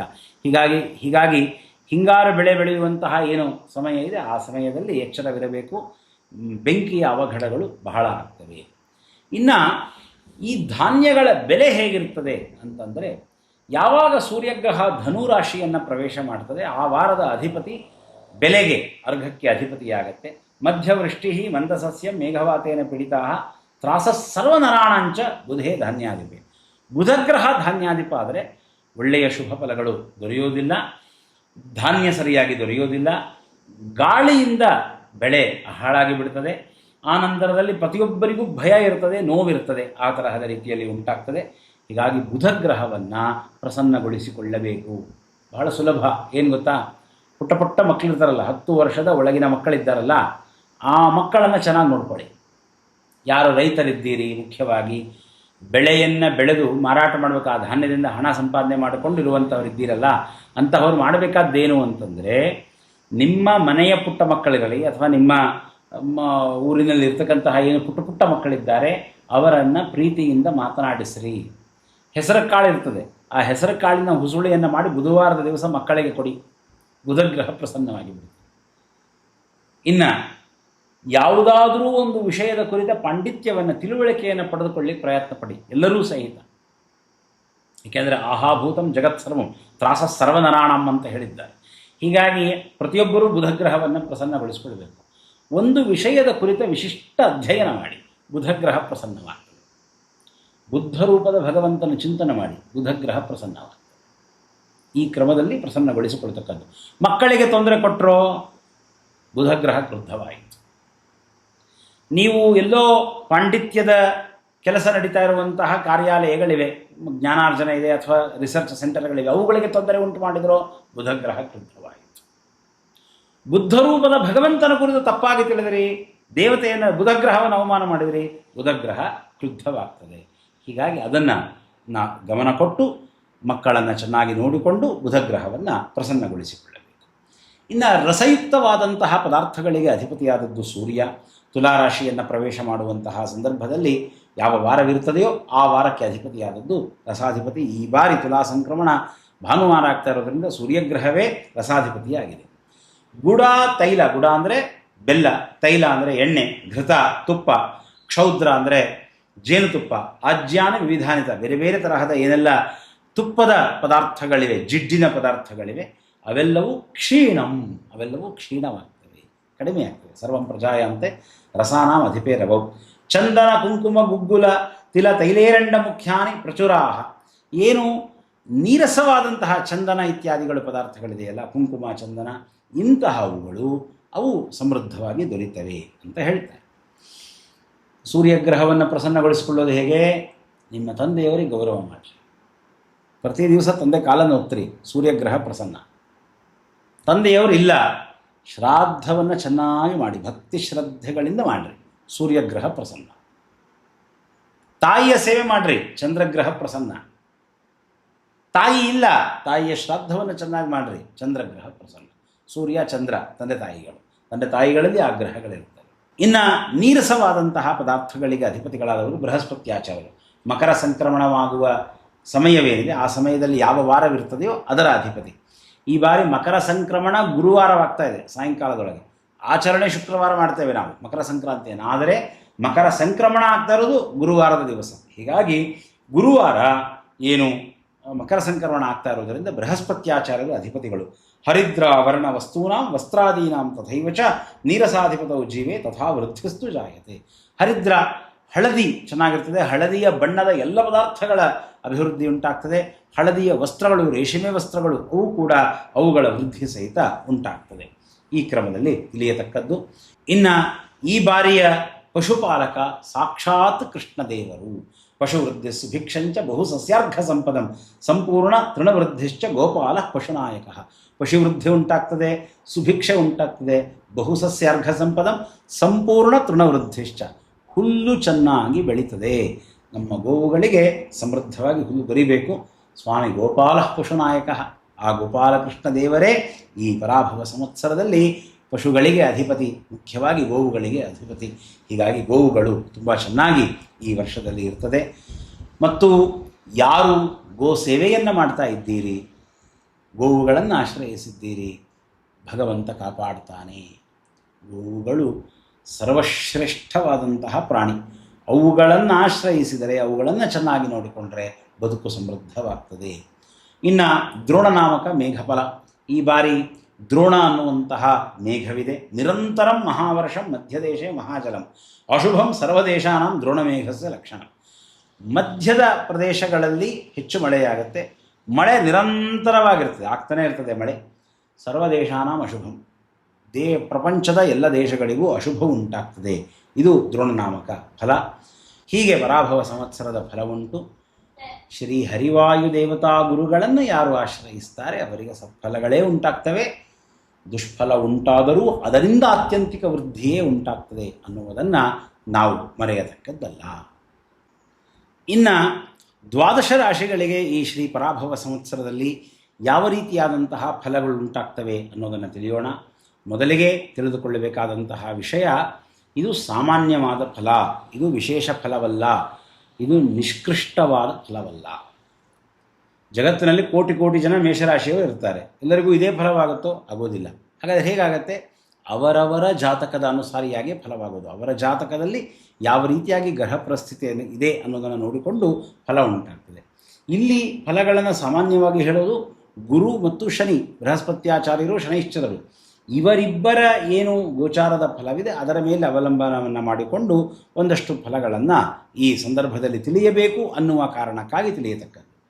ಮುಖ್ಯವಾಗಿ ಜಾತಕದ ಫಲವನ್ನು ಆಯಾ ಜ್ಯೋತಿಷಿಗಳಿಂದ ಸರಿಯಾಗಿ ತಿಳಿದುಕೊಳ್ಳತಕ್ಕದ್ದು. ಕಾರಣ, ನಮ್ಮ ಜಾತಕದ ಅನುಸಾರಿಯಾಗಿ, ನಮ್ಮ ಕರ್ಮದ ಅನುಸಾರಿಯಾಗಿ ನಾವು ಫಲ ಪಡೆಯೋದು. ಅವಳಿ ಮಕ್ಕಳಿರ್ತಾರೆ, ಒಂದೇ ತಾಯಿ ಹೊಟ್ಟೆಯಲ್ಲಿ ಹುಟ್ಟಿದಂತಹ ಮಕ್ಕಳು, ಕೆಲವೇ ಸೆಕೆಂಡುಗಳು, ಕೆಲವೇ ನಿಮಿಷಗಳ ಅಂತರದಲ್ಲಿ ಹುಟ್ಟಿರ್ತವೆ. ಅಂತಹವರ ಫಲಗಳೇ ವ್ಯತ್ಯಾಸವಾಗಿರುತ್ತೆ. ಅಣ್ಣ ಇದ್ದಾಗ ತಮ್ಮ ಇರೋದಿಲ್ಲ, ತಮ್ಮ ಇದ್ದಾಗ ಅಣ್ಣ ಇರೋದಿಲ್ಲ, ಹಾಗಿರ್ತದೆ. ಅಂದ ಬಳಿಕ ಎಲ್ಲರಿಗೂ ಒಂದೇ ರೀತಿಯಾದ ಫಲ ಖಂಡಿತ ಅಲ್ಲ, ಆದರೆ ಸಾಮಾನ್ಯವಾದಂತಹ ಫಲ. ಇಲ್ಲಿ ಹೇಳುವ ಫಲವನ್ನು ಒಂದಲ್ಲ ಒಂದು ಬಾರಿ ಈ ವರ್ಷದೊಳಗೆ ನೀವು ಅನುಭವಿಸ್ತೀರಿ ಅಂತ ಅರ್ಥ. ಈ ಬಾರಿ ಬೃಹಸ್ಪತ್ಯಾಚಾರ್ಯರು ಮಿಥುನ ಮತ್ತು ಕರ್ಕ ರಾಶಿಗಳಲ್ಲಿ ಇರ್ತಾರೆ ಪರಾಭವ ಸಂವತ್ಸರದಲ್ಲಿ. ಮಿಥುನ ರಾಶಿಯಲ್ಲಿ ಬೃಹಸ್ಪತ್ಯಾಚಾರ್ಯರಿದ್ದಾಗ ಸುರೇಂದ್ರ ಪೂಜ್ಯೆ ಯದಿ ಯುಗ್ಮ ರಾಶಿಗೆ ಭೂಮೌ ಕ್ಷಿತೀಶಾಹ ಕಲಹಪ್ರಿಯ ಸ್ಯುಹು. ರಾಜರುಗಳು ಕಲಹಪ್ರಿಯರಾಗಿರ್ತಾರೆ, ಯುದ್ಧವನ್ನು ಮಾಡಲಿಕ್ಕೆ ಹೊರಟಿರ್ತಾರೆ. ಯುದ್ಧಭಯಂ ಸಸ್ಯಭಯಂ ಜನಾನ ಕ್ವಚಿತ್ ಪ್ರವರ್ಷಂತಿ ಪಯೋಧರಾಶ್ಚ. ಮೇಘಗಳು ಮಳೆ ಸುರಿಸುವುದು ಕಡಿಮೆ. ನೋಡಿ, ಬೃಹಸ್ಪತ್ಯಾಚಾರ್ಯರು ಮಿಥುನದಲ್ಲಿರುವುದರಿಂದ ಫಲ. ಮತ್ತು ಯಥಾ ಪ್ರಕಾರ ಪ್ರಸನ್ನ ಗುರು, ಕ್ರುದ್ಧ ಗುರು, ಈ ವಿಭಾಗ ಮಾಡಿಕೊಂಡು ಅರ್ಥವನ್ನು ಮಾಡಿಕೊಳ್ತಕ್ಕದ್ದು. ಆಮೇಲೆ ಬೃಹಸ್ಪತ್ಯಾಚಾರ್ಯರು ಕರ್ಕರಾಶಿಯನ್ನು ಪ್ರವೇಶ ಮಾಡ್ತಾರೆ. ಜ್ಯೇಷ್ಠ ಮಾಸದ ಸಮಯಕ್ಕೆ ಬೃಹಸ್ಪತವು ಯದಿ ಕರ್ಕರಾಶಿ ಸಂಸ್ಥೆ ಗಾವಶ್ಚ ಮೇಘಶ್ಚ ಪಯಃ ಪ್ರದಾಸ್ಯು. ಎಲ್ಲ ಹಸುಗಳು ಮತ್ತು ಮೇಘಗಳು ಚೆನ್ನಾಗಿ ಫಲವನ್ನು ನೀಡುತ್ತದೆ. ಬೃಹಸ್ಪತ್ಯಾಚಾರ್ಯರು ಕರ್ಕಕ್ಕೆ ಬರುವಷ್ಟೊತ್ತಿಗೆ ಮಳೆಗಾಲ ಆರಂಭ ಆಗಿರುತ್ತೆ, ಹೀಗಾಗಿ ಮಳೆ ಚೆನ್ನಾಗಿ ಆಗುತ್ತೆ. ಸಸ್ಯಾಭಿವೃದ್ಧಿಶ್ಚ ಭವೇದ್ಧರಿತ್ರಿ ಫಲಪ್ರದ ಯಜ್ಞರಥ ನೃಪ ಸ್ಯು. ಆ ಎಲ್ಲ ಭೂಮಿಯಲ್ಲಿ ಚೆನ್ನಾಗಿ ಬೆಳೆ ಬೆಳೀತಾ ಇರ್ತದೆ. ಯುದ್ಧದಿಂದ ಸ್ವಲ್ಪ ನಿವೃತ್ತರಾಗ್ತಾರೆ ರಾಜರುಗಳು ಅಂತ. ಇನ್ನು ಸಿಂಹರಾಶಿಯನ್ನೂ ಪ್ರವೇಶ ಮಾಡ್ತದೆ. ಜೀವೇ ಸೂರ್ಯಾಲಯಸ್ಥೇಚ ಯುದ್ಧಂ ಭೂಪಾಲಕಾಹ. ಯುದ್ಧಕ್ಕಾಗಿ ಹೊರಡ್ತಾರೆ ಎಲ್ಲ ರಾಜರುಗಳು. ದುರ್ವೃಷ್ಟಿ, ಮಳೆಯಾಗತ್ತೆ, ಆದರೆ ಮಳೆಯಿಂದ ತೊಂದರೆ ಉಂಟಾಗತ್ತೆ. ವ್ಯಾಧಿ ಭೀತಿಶ್ಚ, ಎಲ್ಲ ತರಹದ ಕಾಯಿಲೆಗಳ ಭಯ ಉಂಟಾಗ್ತದೆ ಅಂತ ಹೇಳ್ತಾರೆ. ಹೀಗಾಗಿ ಎಚ್ಚರದಲ್ಲಿರಬೇಕು. ಇನ್ನು ಇಡೀ ಪರಾಭವ ಸಂವತ್ಸರದಲ್ಲಿ ಶನೈಶ್ಚರರು ಮೀನರಾಶಿಯಲ್ಲೇ ಇರ್ತಾರೆ. ಮೀನರಾಶಿಯಲ್ಲಿದ್ದಾಗ ಧಾತ್ರಿ ವಿನಷ್ಟ ಸಸ್ಯಾನಿ, ಸಸ್ಯಗಳ ನಾಶವಾಗತ್ತೆ. ವಿವಿಧಾಪಮೃತ್ಯು, ಬೇರೆ ಬೇರೆ ರೀತಿಯಾದ ಅಪಮೃತ್ಯು, ವಿಚಿತ್ರವಾದ ರೀತಿಗಳಲ್ಲಿ ಅಪಮೃತ್ಯು ಉಂಟಾಗುತ್ತೆ ಜನರಿಗೆ. ಎಚ್ಚರದಲ್ಲಿರಿ, ಓಡಾಟದಲ್ಲಿರುವವರು ಎಚ್ಚರದಲ್ಲಿರಿ. ಅದರಲ್ಲಿಯೂ ಸಹಿತ ಯಾರು ಕರ್ಕ ರಾಶಿಯಲ್ಲಿ ಹುಟ್ಟಿದ್ದೀರಿ ಅಥವಾ ಕರ್ಕ ಲಗ್ನದಲ್ಲಿ ಹುಟ್ಟಿದ್ದೀರಿ, ಮಕರ ರಾಶಿ ಮಕರ ಲಗ್ನದಲ್ಲಿ ಹುಟ್ಟಿದ್ದೀರಿ, ನೀವುಗಳು ಓಡಾಡಬೇಕಾದರೆ ಎಚ್ಚರದಲ್ಲಿರ್ರಿ. ಮತ್ತು ಸಿಂಹರಾಶಿಯವರೆಗೆ ಅಷ್ಟಮದಲ್ಲಿದೆ ಶನಿ, ಹೀಗಾಗಿ ಅಷ್ಟಮ ಶನಿ ಅಪಮೃತ್ಯು ಇತ್ಯಾದಿಗಳನ್ನು ಕೊಡ್ತದೆ. ಅಷ್ಟಮ ಶನಿಯಿಂದ ತೊಂದರೆಯಾಗ್ತದೆ, ಎಚ್ಚರದಲ್ಲಿರ್ತಕ್ಕದ್ದು. ಈ ತರಹದ ವಿಷಯವನ್ನು ತಿಳಿದುಕೊಂಡು ಎಚ್ಚರದಲ್ಲಿರಿ ಅಂತ ಹೇಳಿ ಶಾಸ್ತ್ರ ತಿಳಿಸ್ತಾ ಇರ್ತದೆ. ನದ್ಯಾಶ್ಚ ಗೋದಾ ವನಿತಾ ಹಿರಣ್ಯಂ ಮೃಗ್ಯಂ ಭಯಂ ದಾರುಣ ಕರ್ಮ ಭೂಪಾಹ. ಭೂಪಾಹ ರಾಜರುಗಳು ದಾರುಣ ಕರ್ಮ, ಯುದ್ಧದಲ್ಲಿ ಆಸಕ್ತರಿರುತ್ತಾರೆ. ಮತ್ತು ಉಳಿದಂತೆ ಎಲ್ಲ ಕಡೆಯಲ್ಲಿಯೂ ಸಹಿತ ಅಷ್ಟು ಸೌಖ್ಯ ಅಂತನ್ನೋದು ಇರೋದಿಲ್ಲ. ಇನ್ನು 12 ರಾಶಿಗಳ ಪ್ರತ್ಯೇಕವಾದ ಫಲಗಳನ್ನು ನೋಡಿದಾಗ ಮೇಷರಾಶಿಯವರಿಗೆ ಈಗಾಗಲೇ 7.5 ಆರಂಭವಾಗಿದೆ. 7.5 2 ರೀತಿ. ಕೆಲವು ಬಾರಿ ಆರಂಭದಲ್ಲಿ ಕಷ್ಟ ಬರ್ತದೆ, ಮಧ್ಯದಲ್ಲಿ ಕಷ್ಟ ಬಹಳ ಎತ್ತರಕ್ಕೆ ಮುಟ್ಟುಬಿಡುತ್ತೆ, 7.5 ಮುಗಿಯುವಷ್ಟೊತ್ತಿಗೆ ಕಷ್ಟ ಪರಿಹಾರವಾಗುತ್ತೆ. ಇನ್ನು ಕೆಲವರಿಗೆ ಆರಂಭದಲ್ಲಿ ಚೆನ್ನಾಗಿರುತ್ತೆ, ಮಧ್ಯದಲ್ಲಿ ಕಷ್ಟ ಆರಂಭ ಆಗುತ್ತೆ, ಅಂತ್ಯದಲ್ಲಿ ಕಷ್ಟ ಅತ್ಯುನ್ನತಕ್ಕೆ ಹೋಗಿಬಿಡುತ್ತದೆ. ಹೀಗಾಗಿ ಎಚ್ಚರದಲ್ಲಿ ಇರತಕ್ಕದ್ದು ಶನೈಶ್ಚರರನ್ನು ಪ್ರಸನ್ನರನ್ನಾಗಿ ಮಾಡಿಕೊಳ್ಳಬೇಕು. ಅತ್ಯಂತ ಸರಳ ಉಪಾಯ ಹೇಳ್ತೇನೆ. ಏನು? ನಿಮ್ಮ ಮನೆಯೊಳಗೆ ನಿಮಗೆ 7.5 ನಡೀತಾ ಇದೆ ಅಥವಾ ಶನಿಯಿಂದ ತೊಂದರೆ ಆಗ್ತಾ ಇದೆ. ಶನಿಯಿಂದ ತೊಂದರೆ ಆಗ್ತಾ ಇದೆ ಅಂತ ಹೇಗೆ ಗೊತ್ತಾಗುತ್ತೆ? ಕೆಲಸ ಕಾರ್ಯಗಳು ವಿಳಂಬ ಆಗಿಬಿಡ್ತವೆ. ಏನು ಮಾಡೋಕ್ಕೆ ಹೋದ್ರೂ ಮುಂದಕ್ಕೆ ಹೋಗ್ತಾ ಇದೆ. ಶನೈಶ್ಚರರು ಕ್ರುದ್ಧರಾಗಿದ್ದಾರೆ ಅಂತ ಅರ್ಥ. ಅಂತಹ ಸಂದರ್ಭಗಳಲ್ಲಿ ನೀವೇನು ಮಾಡಬೇಕು? ನೆಲದ ಮೇಲೆ ಹಾಸಿಗೆ ಹಾಸ್ಕೊಂಡು ಮಲ್ಕೊಳ್ಳಿ, ಮಂಚದ ಮೇಲೆ ಮಲ್ಕೊಳ್ಬೇಡಿ. ಶನೈಶ್ಚರರು ಪ್ರಸನ್ನರಾಗ್ತಾರೆ. ಶನೈಶ್ಚರರ ದೇವಾಲಯಗಳಿಗೆ ಹೋಗ್ರಿ. ಮನೆಯಲ್ಲಿ ವೃದ್ಧರಾದವರಿದ್ದಾರಲ್ಲ, ಅವರ ಸೇವೆ ಮಾಡಿರಿ. ವೃದ್ಧರಾದವರ ಸೇವೆ ಮಾಡುವುದರಿಂದ ಶನೈಶ್ಚರರು ಪ್ರಸನ್ನರಾಗ್ತಾರೆ. ಮೇಷರಾಶಿಯವರಿಗೆ ಈ ಬಾರಿ ಬೃಹಸ್ಪತ್ಯಾಚಾರ್ಯರಿಂದ ಬಹಳ ಒಳ್ಳೆಯ ಫಲವಿದೆ. ಮಿಥುನದಲ್ಲಿ ಬೃಹಸ್ಪತ್ಯಾಚಾರ್ಯರಿದ್ದಾಗ ಅಪಾರವಾದ ಶಕ್ತಿ ದೇಹದೊಳಗಡೆಗೆ ಇರ್ತದೆ. ಕರ್ಕಕ್ಕೆ ಬೃಹಸ್ಪತ್ಯಾಚಾರ್ಯರು ಬಂದಾಗ ಆ ಬೃಹಸ್ಪತ್ಯಾಚಾರ್ಯರು ನಿಮಗೆ ಒಳ್ಳೆಯ ವಾಹನ, ಆಸ್ತಿ ಇತ್ಯಾದಿಗಳನ್ನು ಅನುಗ್ರಹಿಸ್ತಾರೆ. ಹೀಗಾಗಿ ಗುರುಗಳನ್ನು ಪ್ರಸನ್ನಗೊಳಿಸಿಕೊಳ್ಳತಕ್ಕದ್ದು. 5ಕ್ಕೆ ಸಿಂಹರಾಶಿಗೆ ಗುರು ಪ್ರವೇಶವಾಗ್ತಿದ್ದ ಹಾಗೇನೆ ವಿದ್ಯೆಯಲ್ಲಿ ಅಭಿವೃದ್ಧಿಯಾಗುತ್ತೆ. ನಿಮ್ಮ ಪೂರ್ವ ಜನ್ಮದ ಪುಣ್ಯ ಅಭಿವೃದ್ಧಿಯಾಗತ್ತೆ ಮೇಷಲಗ್ನದಲ್ಲಿ ಹುಟ್ಟಿದಂತಹ ಜನರಿಗೆ, ಮೇಷರಾಶಿಯವರಿಗೆ. ಹೀಗಾಗಿ ಬೃಹಸ್ಪತ್ಯಾಚಾರ್ಯರಿಂದ ಸತ್ಫಲಗಳಿವೆ. ಮೇಷರಾಶಿಯವರು 11 ರೂಪಾಯಿ ಸಂಪಾದನೆ ಮಾಡ್ತೀರಿ, 5 ರೂಪಾಯಿ ಖರ್ಚು ಮಾಡ್ತೀರಿ. ಆರೋಗ್ಯ ಈ ಬಾರಿ ತೊಂದರೆ ಉಂಟು, ಎಚ್ಚರದಲ್ಲಿರಿ. ಅನಾರೋಗ್ಯವೇ ಹೆಚ್ಚಿದೆ, 4 ಅನಾರೋಗ್ಯ, ಆರೋಗ್ಯವಿಲ್ಲ. ಇನ್ನು ನೀವು ಸರ್ಕಾರಿ ಕೆಲಸಗಳಿಗೆ ಹೋದಾಗ ಕೆಲಸವಾಗುವುದು 4 ಆಗುತ್ತೆ, 2 ಆಗುವುದಿಲ್ಲ. ಸರಕಾರದಿಂದ ತೊಂದರೆ ಉಂಟಾಗುವಂತಹ ಸಾಧ್ಯತೆ ಇರ್ತದೆ. ಒಟ್ಟಾರೆ ಇಡೀ ವರ್ಷವನ್ನು ನೋಡಿದಾಗ 6 ಸುಖ 3 ದುಃಖ ಅನ್ನುವ ರೀತಿಯಲ್ಲಿ ಎಲ್ಲ ರಾಶಿಯವರೆಗೂ ಈ ಬಾರಿ ಸುಖ ದುಃಖಗಳ ವಿಷಯದಲ್ಲಿ ಸಕಲ ರಾಶಿಗಳು ಸಮಾನರು ಆಗಿದ್ದಾರೆ. ಇನ್ನು ವೃಷಭ ರಾಶಿಯಲ್ಲಿ ಇರ್ತಕ್ಕಂತಹ ಜನರಿಗೆ ಶನೈಶ್ಚರರು 11ನೆಯ ಮನೆಯಲ್ಲಿದ್ದಾರೆ. ಪ್ರಸನ್ನರಾದರು ಅಂತಾದರೆ ನಿಮ್ಮ ಸಕಲ ಮನೋಭೀಷ್ಟಗಳು ಪೂರ್ಣವಾಗುತ್ತೆ. 10 ವರ್ಷಗಳಿಂದ ಕಾಯ್ತಾ ಇರುವಂತಹ ಕೆಲಸ, ಆಗಬೇಕಾಗಿರೋ ಕೆಲಸ, ಬೇಕು ಅಂತ ಅಂದುಕೊಂಡದ್ದು ಎಲ್ಲವೂ ಸಿಗುತ್ತೆ ಈಗ. ಯಾಕೆ? 11ನೇ ಮನೆಯಲ್ಲಿ ಶನೈಶ್ಚರರು ಇದ್ದಾರೆ. ಶನೈಶ್ಚರರು ಪ್ರಸನ್ನರಾಗಿರಬೇಕು, ಆವಾಗ ಆ ಫಲ ಆಗುತ್ತೆ. ಕ್ರುದ್ಧರಾದರೆ ಅನೇಕ ವರ್ಷಗಳಿಂದ ನಿಮ್ಮ ಹತ್ರ ಇದ್ದದ್ದು ಕಳ್ಕೊಳ್ತೀರಿ. ಕ್ರುದ್ಧರಾದಾಗ ಆ ಫಲ ಉಂಟಾಗುತ್ತೆ. ಇನ್ನು 2ನೇ ಮನೆಯಲ್ಲಿ, 3ನೇ ಮನೆಯಲ್ಲಿ, 4ನೇ ಮನೆಯಲ್ಲಿ ಬೃಹಸ್ಪತ್ಯಾಚಾರ್ಯರ ಸಂಚಾರ ಮಾಡೋರಿದ್ದಾರೆ. ಎಲ್ಲವೂ ಕೂಡ ಒಳ್ಳೆಯದು. 2ನೇ ಮನೆ ಬಂದಾಗ ಹಣಾಭಿವೃದ್ಧಿ ಆಗುತ್ತೆ. 3ನೇ ಮನೆ ಬಂದಾಗ ನಿಮ್ಮಲ್ಲಿ ಶಕ್ತಿ ಚೆನ್ನಾಗಿರ್ತದೆ, ನಿಮ್ಮ ಬರವಣಿಗೆ ಚೆನ್ನಾಗಾಗುತ್ತೆ, ಬರವಣಿಗೆಯ ಕೆಲಸಕ್ಕೆ ನೀವು ತೊಡಗಿಕೊಳ್ಳಬಹುದು. ಮತ್ತು ನಾಲ್ಕನೆಯ ಮನೆಗೆ ಬಂದಾಗ ಆಸ್ತಿ, ವಾಹನ, ಪಶು ಇತ್ಯಾದಿಗಳು ಚೆನ್ನಾಗಿ ಮನೆಯಲ್ಲಿ ಸಮೃದ್ಧವಾಗಿ ಇರ್ತವೆ ಅಂತ. ಇನ್ನು ವೃಷಭ ರಾಶಿಯವರು ಹಣಕಾಸಿನ ವಿಷಯದೊಳಗಡೆಗೆ ಸಂಪಾದನೆ 5 ಮಾಡ್ತೀರಿ, ಖರ್ಚು ಜಾಸ್ತಿ ಮಾಡ್ತೀರಿ. 14 ಖರ್ಚುಂಟು ನಿಮಗೆ. ಖರ್ಚಿನ ಇದಿರೋದ್ರಿಂದ ಬೃಹಸ್ಪತ್ಯಾಚಾರ್ಯರ ವಿಶೇಷ ಪ್ರಾರ್ಥನೆಯನ್ನು ಮಾಡಿರಿ, ಬಂದ ಹಣ ಉಳಿಯಲಿ ಅಂತ ಹೇಳಿ. ವೃಷಭ ರಾಶಿಯವರಿಗೆ ಆರೋಗ್ಯ 4, ಅನಾರೋಗ್ಯ 5, ಹೀಗಾಗಿ ಎಚ್ಚರದಲ್ಲಿರತಕ್ಕದ್ದು. ನಿಮಗೆ ಸರ್ಕಾರದಿಂದ ಸಿಗುವಂತಹ ಸೌಲಭ್ಯ, ಸರ್ಕಾರಿ ಕೆಲಸಗಳಾಗೋದು 3, ಸರ್ಕಾರದಿಂದ ಆಗದೇ ಇರೋದು 5, ಅದು ಸಹಿತ ಎಚ್ಚರದಲ್ಲಿರಿ. ಸುಖ 6, ದುಃಖ 3, ಚಿಂತೆ ಇಲ್ಲ. ಇನ್ನು ಮಿಥುನ ರಾಶಿಯವರು ಎಲ್ಲಿಯವರೆಗೆ ಬೃಹಸ್ಪತ್ಯಾಚಾರ್ಯರು ಮಿಥುನ ರಾಶಿಯೊಳಗಿದ್ದಾರೆ, ಈಗಾಗಲೇ ನೀವು ಅದನ್ನು ಅನುಭವಿಸ್ತಾ ಇದ್ದೀರಿ. ಮನಸ್ಸಿನಲ್ಲಿ ವ್ಯಥೆ ಇರುತ್ತದೆ, ಸ್ವಲ್ಪ ಹೆಚ್ಚು ತಿನ್ನುವಂತಹ ಪ್ರವೃತ್ತಿ ಇರುತ್ತದೆ. ಅದನ್ನು ನೀವು ನಿಯಂತ್ರಣ ಮಾಡಿಕೊಳ್ಳಬೇಕಾಗ್ತದೆ. ಇನ್ನು 10ನೇ ಮನೆಯಲ್ಲಿ ಶನೈಶ್ಚರರು ಇರೋದರಿಂದ ಕೆಲಸ ಕಾರ್ಯಗಳಲ್ಲಿ ಒಳ್ಳೆಯ ಅಭಿವೃದ್ಧಿ ಉಂಟಾಗುತ್ತೆ. ಪ್ರಸನ್ನ ಶನೈಶ್ಚರರಿದ್ದಾಗ ಕ್ರುದ್ಧರಾಗಿದ್ದಾರೆ ಅಂದರೆ ಕೆಲಸ ಕಾರ್ಯಗಳಲ್ಲಿ ತೊಂದರೆ ಆಗ್ತಾ ಇದೆ ನಿಮಗೆ ಅಂತಾದರೆ ಕ್ರುದ್ಧರಾಗಿದ್ದಾರೆ ಅಂತ ಅರ್ಥ. ಶನೈಶ್ಚರರನ್ನು ಪ್ರಸನ್ನಗೊಳಿಸಿಕೊಳ್ಳತಕ್ಕದ್ದು. 8 ರೂಪಾಯಿ ಸಂಪಾದನೆ ಮಾಡ್ತೀರಿ ಮಿಥುನ ರಾಶಿಯವರು, 11 ರೂಪಾಯಿ ಖರ್ಚು ಮಾಡ್ತೀರಿ. ಆರೋಗ್ಯ, ಅನಾರೋಗ್ಯ 6, 6 ಇದೆ. ಆರೋಗ್ಯವೂ ಉಂಟು, ಅನಾರೋಗ್ಯವೂ ಉಂಟು ನಿಮಗೆ. ಸರಕಾರದ ಕೆಲಸಗಳಾಗುವುದು ಕಡಿಮೆ, ಯಾಕೆಂದರೆ ಶನೈಶ್ಚರರು 10ರಲ್ಲಿದ್ದಾರೆ, ಹೀಗಾಗಿ ವಿಳಂಬವನ್ನು ಉಂಟು ಮಾಡಿಬಿಡ್ತಾರೆ, ಅದು ಕೂಡ ಒಂದು ಕಾರಣ ಉಂಟು. ರಾಜಕೋಪ, ಸರಕಾರದ ಕೆಲಸ ಆಗದೇ ಇರೋದು 5, ಹೀಗಾಗಿ ಎಚ್ಚರದಲ್ಲಿರಿ. ಇನ್ನು ಕರ್ಕರಾಶಿಯವರಿಗೆ ಎಲ್ಲಿಯವರೆಗೆ ಮಿಥುನ ರಾಶಿಯೊಳಗೆ ಬೃಹಸ್ಪತ್ಯಾಚಾರ್ಯ ಈಗಾಗಲೇ ನೀವು ಅದರ ಫಲವನ್ನು ಅನುಭವಿಸಿರ್ತೀರಿ. ಕಾರಣ ಕಳೆದ ವರ್ಷದಿಂದ ಬೃಹಸ್ಪತ್ಯಾಚಾರ್ಯರು ಮಿಥುನ ರಾಶಿಯಲ್ಲೇ ಇದ್ದಾರೆ. ಹೀಗಾಗಿ ನಿಮಗೆ ಖರ್ಚು ಅಧಿಕವಾಗಿರ್ತದೆ, ಆದರೆ ಖರ್ಚು ಒಳ್ಳೆಯದಕ್ಕೆ ಆಗಿರ್ತದೆ. ಆಸ್ತಿ ತಗೊಳ್ಳೋಕ್ಕೋ ಮತ್ತೊಂದಕ್ಕೋ ಈ ತರಹದ್ದಕ್ಕೆ ಆಗಿರುತ್ತೆ. ಏನು ಖರ್ಚು ಮಾಡಿದ್ದೀರಿ ಅದು ಮತ್ತೆ ಮುಂದೆ ಉಪಯೋಗ ಬೀಳುತ್ತೆ, ಆ ತರಹದ ಖರ್ಚು ಇರ್ತದೆ. ಈ ಜ್ಯೇಷ್ಠದಿಂದ ಯಾವಾಗ ಬೃಹಸ್ಪತ್ಯಾಚಾರ್ಯರು ಕರ್ಕವನ್ನು ಪ್ರವೇಶ ಮಾಡ್ತಾರೆ, ಅಲ್ಲಿಂದ ಮನಸ್ಸಿಗೆ ಸ್ವಲ್ಪ ವ್ಯಥೆ ಅಂತನ್ನೋದು ಉಂಟಾಗತ್ತೆ ಮತ್ತು ಅತಿಯಾದ ತಿನ್ನುವಂತಹ ಪ್ರವೃತ್ತಿ ಬರ್ತದೆ. ಅದಕ್ಕೆ ಪರಿಹಾರಕ್ಕೆ ಗುರುದೇವತೆಗಳ ಸ್ಮರಣೆಯನ್ನು ಮಾಡ್ತಕ್ಕದ್ದು, ನಮ್ಮ ರಾಯರನ್ನು ಆಶ್ರಯಿಸತಕ್ಕದ್ದು. ಅದಾದ ನಂತರ 2ನೆಯ ಮನೆಗೆ ಬೃಹಸ್ಪತ್ಯಾಚಾರ್ಯರು ಬಂದಾಗ ಹಣಕಾಸಿನ ಅಭಿವೃದ್ಧಿ ಉಂಟಾಗ್ತದೆ. ಕರ್ಕರಾಶಿಯವರೆಗೆ 9ನೆಯ ಮನೆಯಲ್ಲಿ ಶನೈಶ್ಚರರು ಇರೋದರಿಂದ ದೀರ್ಘವಾದ ಪ್ರಯಾಣಗಳು ಉಂಟಾಗುವಂತಹ ಸಾಧ್ಯತೆ ಇದೆ. ಮತ್ತು ಪ್ರಸನ್ನ ಶನೈಶ್ಚರರಿದ್ದಾರೆ, ಒಳ್ಳೆಯ ಪ್ರಯಾಣ. ಕ್ರುದ್ಧ ಶನೈಶ್ಚರರಿದ್ದಾರೆ, ದುಃಖ ಪ್ರಯಾಣ. ಈ ರೀತಿಯಾಗಿ ಮತ್ತು ಮಾರ್ಗದರ್ಶನ, ನಿಮಗೆ ವೃದ್ಧರಿಂದ ಮಾರ್ಗದರ್ಶನ ಸಿಗುತ್ತೆ. ಆ ವೃದ್ಧರು ಮತ್ತು ನಿಮಗೆ ವೃದ್ಧರಾದವರಿಂದ, ದೊಡ್ಡವರಿಂದ ಮಾರ್ಗದರ್ಶನ ಸಿಗುತ್ತೆ. ಅದನ್ನು ಪಡೆಯತಕ್ಕದ್ದು, ಶನೈಶ್ಚರರನ್ನು ಪ್ರಸನ್ನಗೊಳಿಸಿಕೊಳ್ಳತಕ್ಕದ್ದು. ಇನ್ನು ಕರ್ಕರಾಶಿಯವರು 8 ರೂಪಾಯಿ ಸಂಪಾದನೆ ಮಾಡ್ತೀರಿ, 2 ರೂಪಾಯಿ ಉಳಿಸ್ತೀರಿ. ಹೀಗಾಗಿ ನಿಮ್ಮ ಹಣಕಾಸಿನ ಪರಿಸ್ಥಿತಿ ಚೆನ್ನಾಗಿದೆ.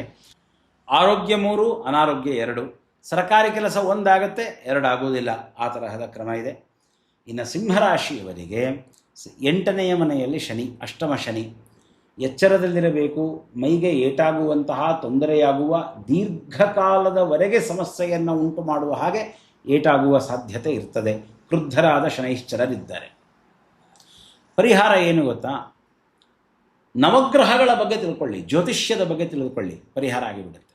8ನೆಯ ಮನೆಗೆ ಶನೈಶ್ಚರರು ಬಂದಾಗ ಜ್ಯೋತಿಷ್ಯದ ಕುರಿತು ನೀವು ಅಧ್ಯಯನ ಮಾಡಿದರೆ ಮಹಾಸತ್ಫಲಗಳುಂಟಾಗತ್ತೆ. 8ನೆಯ ಮನೆಯ ದುಷ್ಫಲಗಳ ಹತ್ತಿರ ಸಹಿತ ಬರುವುದಿಲ್ಲ. ಅದು ಬಹಳ ಒಳ್ಳೆಯ ಪರಿಹಾರ ಅದು. ಇನ್ನು ಬೃಹಸ್ಪತ್ಯಾಚಾರ್ಯರು 11, 12, 1 ಈ ಮನೆಗಳಲ್ಲಿ ಓಡಾಡ್ತಾ ಇದ್ದಾರೆ. ಇವೆಲ್ಲ ಸಾಮಾನ್ಯವಾದಂತಹ ಫಲ. 11ರಲ್ಲಿದ್ದಾಗ ಮನೋಭೀಷ್ಟ ಸಿದ್ಧಿಯಾಗತ್ತೆ, ನಿಮಗೆ ಮನಸ್ಸಿನ ಅಪೇಕ್ಷೆಗಳೆಲ್ಲ ಪೂರ್ಣವಾಗುತ್ತೆ, ವಿಜಯ ಉಂಟಾಗುತ್ತೆ ಸಿಂಹರಾಶಿಯವರಿಗೆ. 12ಕ್ಕೆ ಬಂದಾಗ ಖರ್ಚು ಅಧಿಕವಾಗುತ್ತೆ, ಆದರೆ ಮಾಡುವ ಪ್ರತಿಯೊಂದು ಖರ್ಚು ಮುಂದಕ್ಕೆ ಉಪಯೋಗ ಬೀಳುತ್ತೆ. ಸಿಂಹರಾಶಿಗೆ ಬೃಹಸ್ಪತ್ಯಾಚಾರ ಬಂದಾಗ ಮನಸ್ಸಿಗೆ ಚಿಂತೆ ಉಂಟಾಗುತ್ತೆ, ಎಚ್ಚರದಲ್ಲಿ ಇರತಕ್ಕದ್ದು. ಸಿಂಹರಾಶಿಯವರು 5 ರೂಪಾಯಿ ಸಂಪಾದನೆ ಮಾಡ್ತೀರಿ, 5 ರೂಪಾಯಿ ಖರ್ಚು ಮಾಡ್ತೀರಿ, ಉಳಿಸ್ಕೊಳ್ಳೋದಿಲ್ಲ. ಆರೋಗ್ಯವೂ 1, ಅನಾರೋಗ್ಯವೂ 1. ಆನಂತರ ಸರ್ಕಾರಿ ಕೆಲಸಗಳು ನಿಮಗೆ ಚೆನ್ನಾಗಿ ಆಗತ್ತೆ. ಸರ್ಕಾರಿ ಕೆಲಸಗಳಾಗದೇ ಇರುವಂತಹ ಭಾಗ ಕಡಿಮೆ, 4 ಆಗುತ್ತೆ, 2 ಆಗೋದಿಲ್ಲ, ಆ ಕ್ರಮದಲ್ಲಿ ಇರ್ತದೆ. ಇನ್ನು ಕನ್ಯಾರಾಶಿಯವರು ಏನಿದ್ದಾರೆ, ಕನ್ಯಾರಾಶಿಯವರಿಗೆ ಸಪ್ತಮದಲ್ಲಿ ಶನಿ ಇದ್ದಾಗ ಪ್ರಸನ್ನ ಶನಿ ಅತ್ಯುತ್ತಮವಾದ ದಾಂಪತ್ಯವನ್ನು ನೀಡುತ್ತದೆ. ಅತ್ಯುತ್ತಮ ದಾಂಪತ್ಯ, ಸುಭದ್ರ ದಾಂಪತ್ಯ. ಯಾರೂ ಇವರಿಬ್ಬರನ್ನು ಬೇರೆ ಮಾಡಲಿಕ್ಕೆ ಆಗೋಲ್ಲ ಅನ್ನೋ ಹಾಗೆ ಗಂಡ ಹೆಂಡತಿ ಇರ್ತಾರೆ 7ನೇ ಮನೆಯಲ್ಲಿ ಶನಿ ಇದ್ದಾಗ. ಕ್ರುದ್ಧ ಶನಿ ಇದ್ದಾಗ ಆ ಇಬ್ಬರಿಗೆ ಜೊತೆಯಲ್ಲಿ ಇರಲಿಕ್ಕೆ ಆಗೋದಿಲ್ಲ. ಶನೈಶ್ಚರರನ್ನು ಪ್ರಸನ್ನಗೊಳಿಸಿಕೊಳ್ಳಿ. ಸುಲಭವಾದ ಉಪಾಯ ಹೇಳಿದ್ದೇನೆ. ನೆಲದ ಮೇಲೆ ಮಲಗಿರಿ, ನೆಲದ ಮೇಲೆ ಹಾಸಿಗೆ ಹಾಸ್ಕೊಂಡು ಮಲಗಬೇಡಿ, ಮಂಚದ ಮೇಲೆ ಮಲಗಬೇಡಿ. ಶನೈಶ್ಚರರು ಪ್ರಸನ್ನರಾಗ್ತಾರೆ. ಇದು ಶನಿಯ ದೋಷಕ್ಕೆ ಮಾತ್ರ. ಮಂಚದ ಮೇಲೆ ಮಲಗೋದೇ ಬಿಟ್ಬಿಡ್ಬೇಡ್ರಿ ಆಮೇಲೆ ಎಲ್ಲರೂ ಕೂಡ ಈಗ ಹೇಳಿದ್ದಾರೆ ಅಂತ. ಮಂಚದ ಮೇಲೆ ಮಲಗೋದ್ರಿಂದ ಶುಕ್ರಾಚಾರ್ಯರು ಪ್ರಸನ್ನರಾಗ್ತಾರೆ.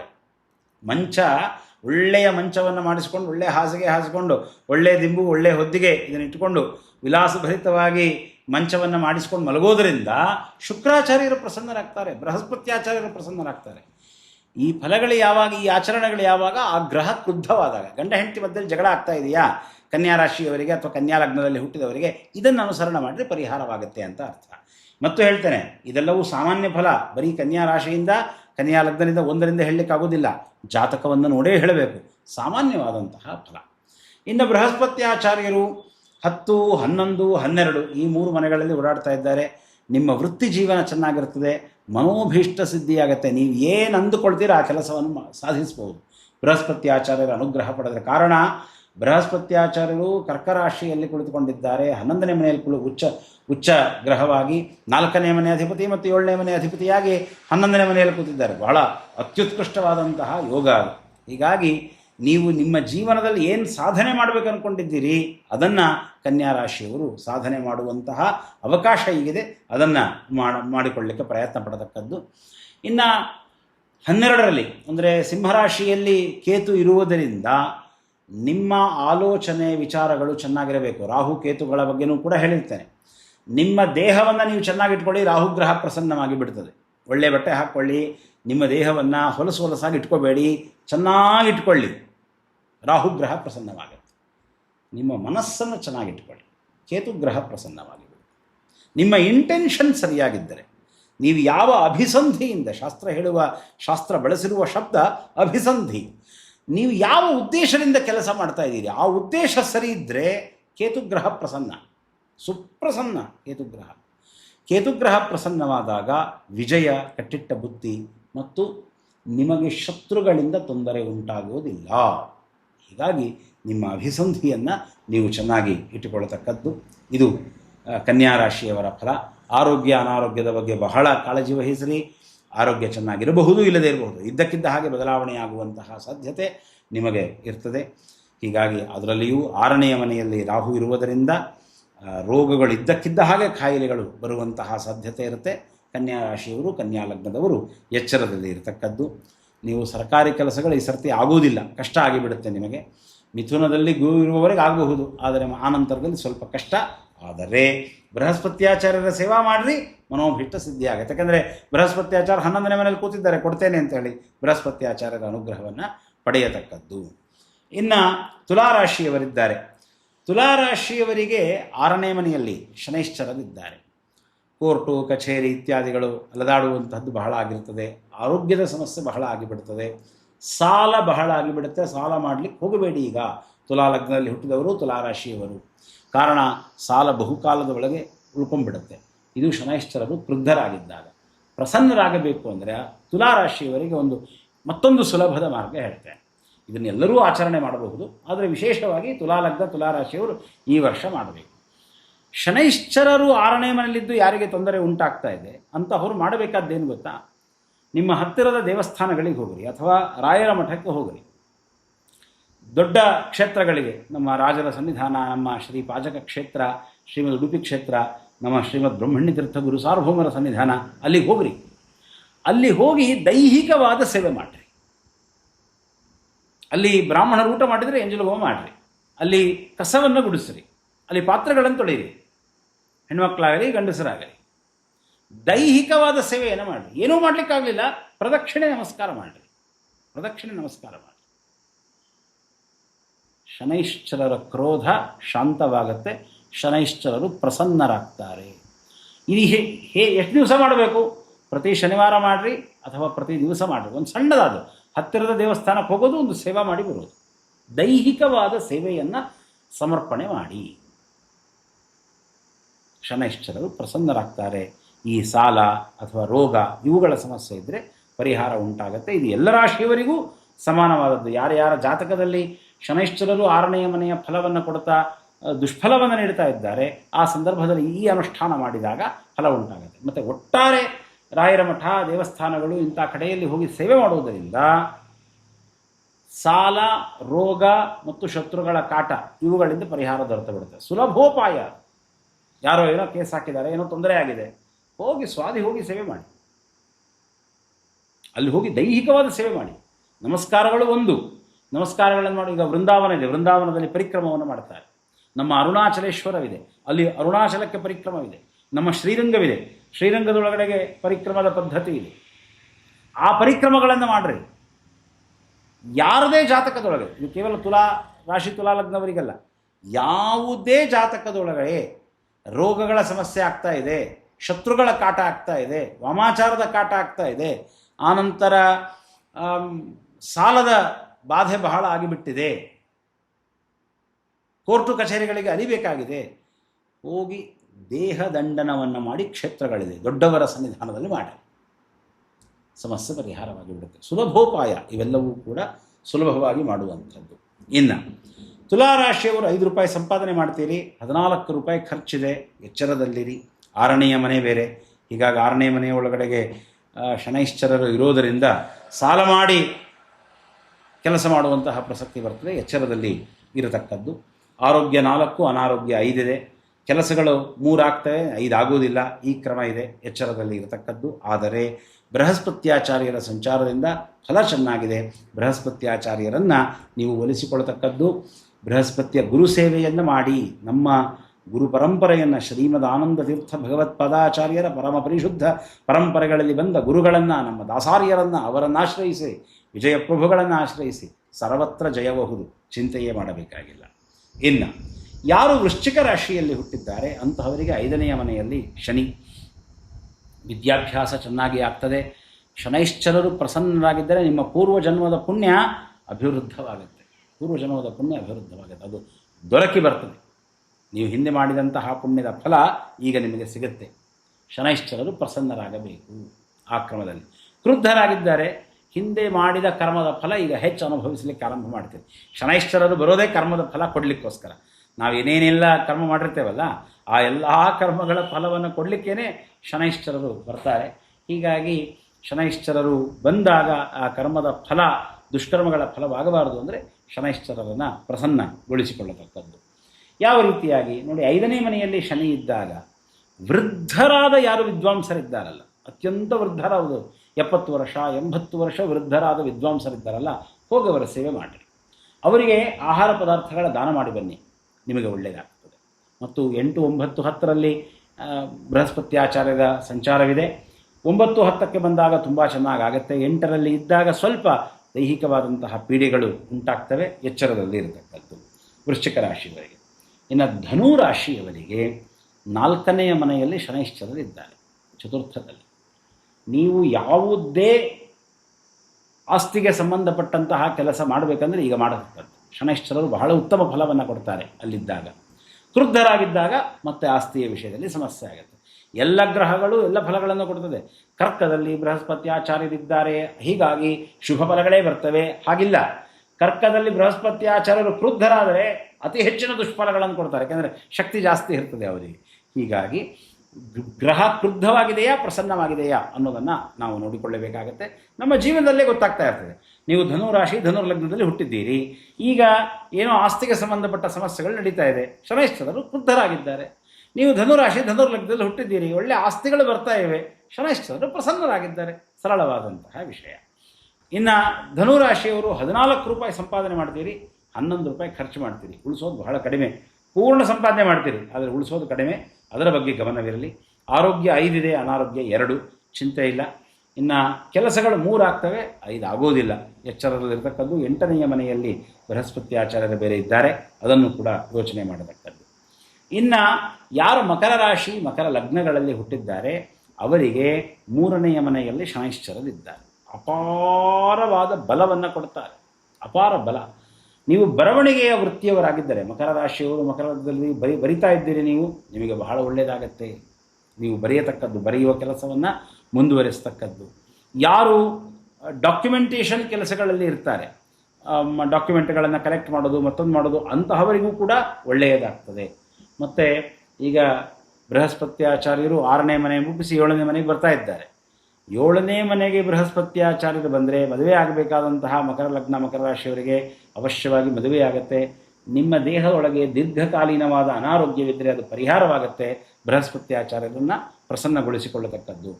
6ನೇ ಮನೆಯಲ್ಲಿದ್ದಾಗ ಬೃಹಸ್ಪತ್ಯಾಚಾರ್ಯ ಎಂತಹ ಸತ್ಫಲ ಕೊಡ್ತಾರೆ ಅಂದರೆ ಮಹಾವಿಜಯವನ್ನು ಕೊಡ್ತಾರೆ. ಯಾರಿಗೂ ಸಿಗಲಾಗದ ವಿಜಯವನ್ನು ಬೃಹಸ್ಪತ್ಯಾಚಾರ್ಯರು ಅನುಗ್ರಹಿಸ್ತಾರೆ ಮಕರ ರಾಶಿ ಮಕರ ಲಗ್ನಕ್ಕೆ. ಕಾರಣ 6ನೇ ಮನೆಯಲ್ಲಿ ಮಿಥುನದಲ್ಲಿ ಬೃಹಸ್ಪತ್ಯಾಚಾರ್ಯರಿದ್ದಾಗ. ಹೀಗೆ ಇನ್ನು 8ಕ್ಕೆ ಬಂದಾಗ ದುಷ್ಫಲಗಳು ಉಂಟಾಗ್ತವೆ.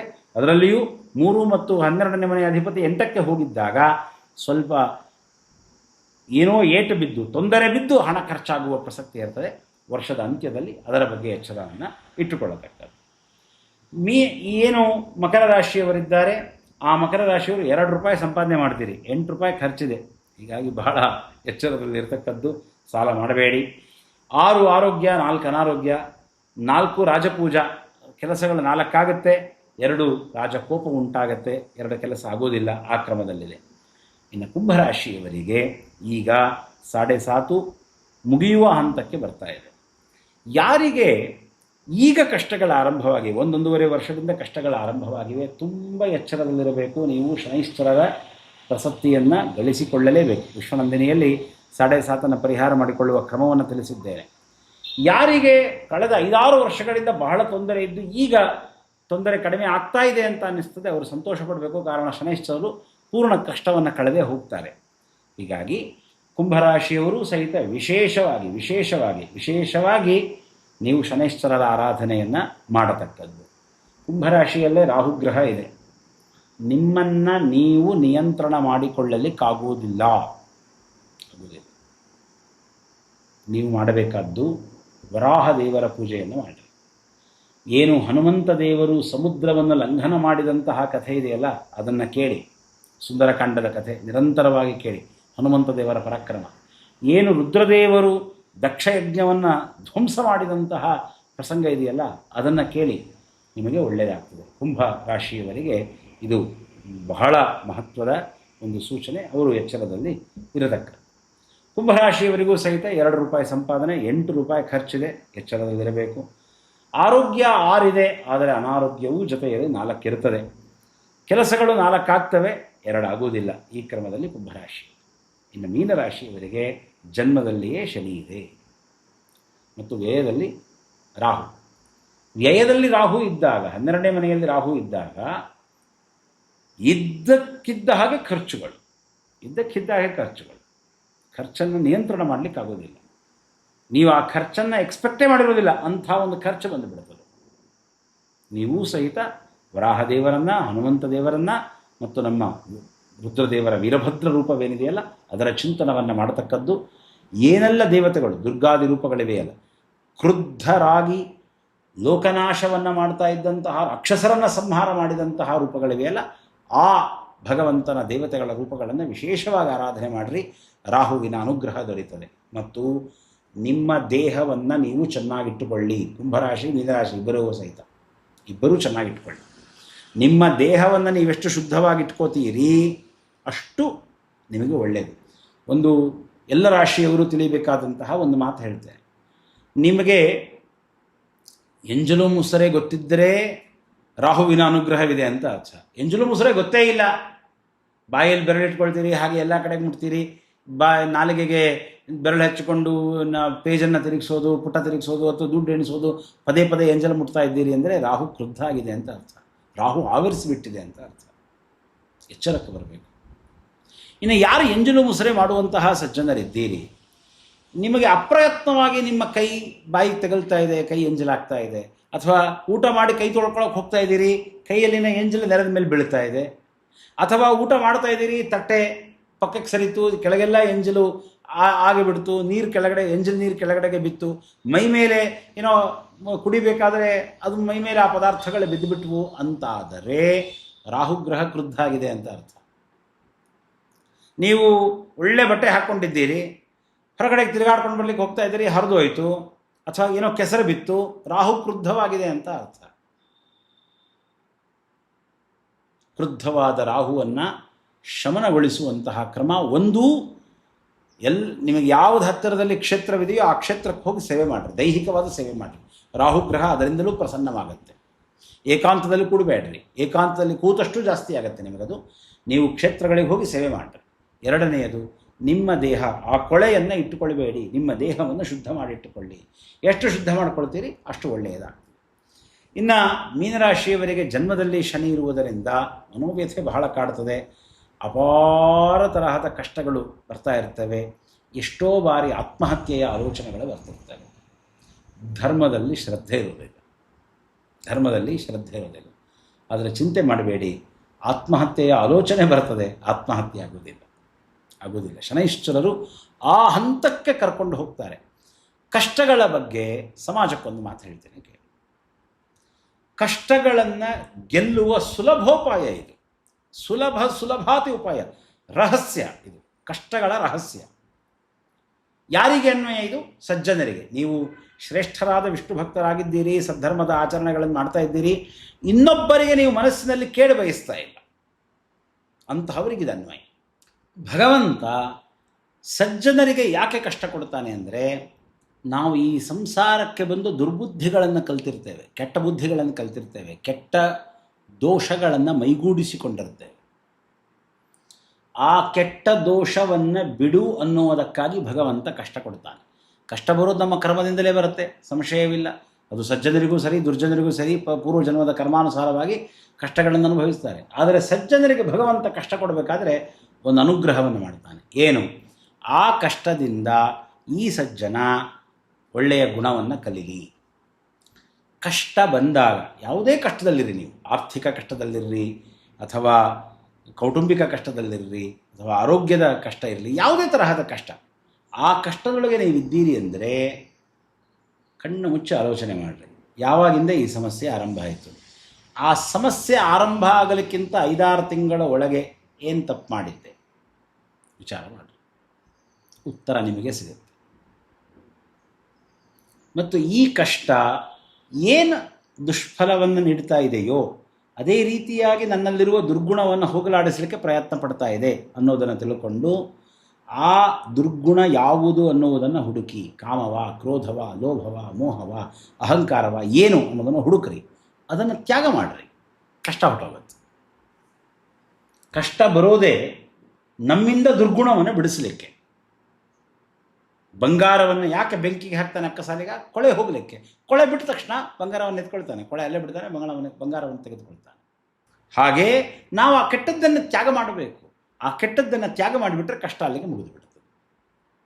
ದುರ್ಗುಣವನ್ನು ಬಿಡಿಸಲಿಕ್ಕಾಗಿ ಭಗವಂತ ನಮಗೆ ಕಷ್ಟಗಳನ್ನು ಕೊಡ್ತಾನೆ. ಹೀಗಾಗಿ ಆ ದುರ್ಗುಣಗಳನ್ನು ಬಿಡತಕ್ಕದ್ದು. ಇಲ್ಲ ನಮಗೇನು ಗೊತ್ತಾಗ್ತಾ ಇಲ್ಲ, ಏನು ದುರ್ಗುಣನೋ, ಏನು ತಪ್ಪು ಮಾಡಿದ್ದೀನೋ ನನಗೇನು ಗೊತ್ತಾಗ್ತಾ ಇಲ್ಲ. ಯಾಕೆಂದರೆ ನಾವು ಮನುಷ್ಯರು ಭಾಳ ಬುದ್ಧಿವಂತ. ನಮ್ಮ ತಪ್ಪುಗಳನ್ನು ನಾವು ನೆನಪಿಟ್ಕೊಳ್ಳಲ್ಲ, ನಮ್ಮ ಒಳ್ಳೆಯದನ್ನು ಮಾತ್ರ ಭಾಳ ನೆನಪಿಟ್ಕೊಂಡಿರ್ತೇವೆ. ನಮಗೆ ಗೊತ್ತಾಗ್ತಾ ಇಲ್ಲ. ನಮ್ಮ ಶ್ರೀಮದ್ ಭಾವಿ ಸಮೀರರು ಅದ್ಭುತವಾದ ಅನುಸಂಧಾನ ಹೇಳಿಕೊಟ್ಟಿದ್ದಾರೆ, ಪ್ರಾರ್ಥನೆ ಹೇಳಿಕೊಟ್ಟಿದ್ದಾರೆ. ಅಂಧೋಹಂ ಕರುಣಾ ಸಿಂಧೋ ವೀಕ್ಷೆ ನಕ್ಷೇಮ ಪದ್ಧತಿ ಇಂದಿರೇಶ ಕರಂಗೃಷ್ಣನ್ ವರ್ತಯಾನಿಂದ್ಯ ವರ್ತನಿ. ಸ್ವಾಮಿ, ನಾನು ಕುರುಡ, ನನಗೆ ಹೇಗೆ ಮುಂದೆ ಏನು ಮಾಡಬೇಕು ಗೊತ್ತಿಲ್ಲ, ನನಗೆ ಕಷ್ಟ ಬಂದುಬಿಟ್ಟಿದೆ, ಪಾರು ಆಗೋದು ಹೇಗೆ ಅನ್ನೋದು ನನಗೆ ಗೊತ್ತಿಲ್ಲ. ವೀಕ್ಷೆ ನಕ್ಷೇಮ ಪದ್ಧತಿ, ಯಾವ ದಾರಿಯಲ್ಲಿ ಹೋದರೆ ಕಷ್ಟ ಪರಿಹಾರವಾಗುತ್ತೆ, ಕ್ಷೇಮವಾಗುತ್ತೆ ಗೊತ್ತಿಲ್ಲ. ಇಂದಿರೇಶ, ಓ ಅಂತರ್ಯಾಮಿ, ಓ ಶಾರದೇಶ, ಓ ಭಾರತೀಶ, ಓ ಪಾರ್ವತೀಶ, ಓ ಸುರವೃಂದ, ಓ ಗುರುವೃಂದ, ಸಕಲ ಗುರುಗಳೇ ನನ್ನ ಕೈ ಹಿಡಿದು ಕರಂಗೃಹ್ಣನ್ ವರ್ತಯಾನಿಂದ್ಯ ವರ್ತನಿ, ಯಾವ ಮಾರ್ಗದಲ್ಲಿ ನಡೆಯೋದರಿಂದ ನೀವು ಪ್ರೀತರಾಗ್ತೀರಿಯೋ ಆ ಮಾರ್ಗದಲ್ಲಿ ನನ್ನನ್ನು ನಡೆಸಿ ಅಂತ ಪ್ರಾರ್ಥನೆ ಮಾಡಿಕೊಳ್ಳಿ. ಕಷ್ಟಗಳು ಯಾಕಾಗಿ ಬಂದಿವೆ ಅನ್ನೋದು ಗೊತ್ತಾಗತ್ತೆ, ಏನು ದುರ್ಗುಣ ಬಿಡಬೇಕು ಅನ್ನೋದು ಗೊತ್ತಾಗತ್ತೆ. ಮನಸ್ಸಿಗೆ ಎಚ್ಚರ ಬರ್ತದೆ, ನಾನಿನ್ನು ತಪ್ಪು ಮಾಡೋದಿಲ್ಲ. ದುರ್ಗುಣ ಬಿಡೋದಂದ್ರೇನು? ದೇವರ ಮುಂದೆ ನಿಂತು ಪ್ರಾರ್ಥನೆ ಮಾಡಿಕೊಳ್ಳಿ. ಸ್ವಾಮಿ, ಇಂಥ ತಪ್ಪಾಗಿದೆ, ಇನ್ನು ಮುಂದೆ ನಾನು ಈ ತಪ್ಪು ಮಾಡಬಾರದು ಅಂದ್ಕೊಂಡಿದ್ದೇನೆ, ಅದನ್ನು ನೀನು ಸಂಪನ್ನಗೊಳಿಸು. ಒಳಗೆ ಅಂತರ್ಯಾಮಿಯಾಗಿ ನೀನು ಅದನ್ನು ಸಂಪನ್ನಗೊಳಿಸು ಒಡೆಯ. ಈ ದುರ್ಗುಣವನ್ನು ನನ್ನಿಂದ ಬಿಡಿಸು, ನಾನು ಬಿಡ್ತಾ ಇದ್ದೇನೆ ಈ ದುರ್ಗುಣವನ್ನು ಅಂತ ನಿಮ್ಮ ಅಂತರ್ಯಾಮಿಯ ಮುಂದೆ ನೀವು ಪ್ರಾರ್ಥನೆ ಮಾಡಿಕೊಳ್ಳಿ. ಕಷ್ಟ ಪರಿಹಾರವಾಗಿ ಬಿಡುತ್ತದೆ. ಮನೆ ಆಗಬೇಕಾಗಿದೆ, ಸ್ವಂತ ಮನೆ ಇಲ್ಲ, ಅನೇಕ ವರ್ಷಗಳಿಂದ ಪ್ರಯತ್ನ ಪಡ್ತಾ ಇದ್ದೀರಿ, ಪಾಪವಿದೆ, ಅದಕ್ಕಾಗಿ ಆಗಿಲ್ಲ. ದೇವರ ಪ್ರಾರ್ಥನೆ ಮಾಡಿ, ಯಾಕಾಗಿಲ್ಲ ಅನ್ನೋದು ಭಗವಂತ ತೋರಿಸಿಕೊಟ್ಟು ಆ ದುರ್ಗುಣವನ್ನು ಬಿಡಿಸ್ತಾನೆ, ಮನೆ ಕೊಡ್ತಾನೆ. ಸ್ವಾಮಿ ಮನೆ ಕೊಡ್ತಾನೆ ಭಗವಂತ. ಮನೆ ಏನು ಮಾಡ್ತದೆ ಹೇಳಿ?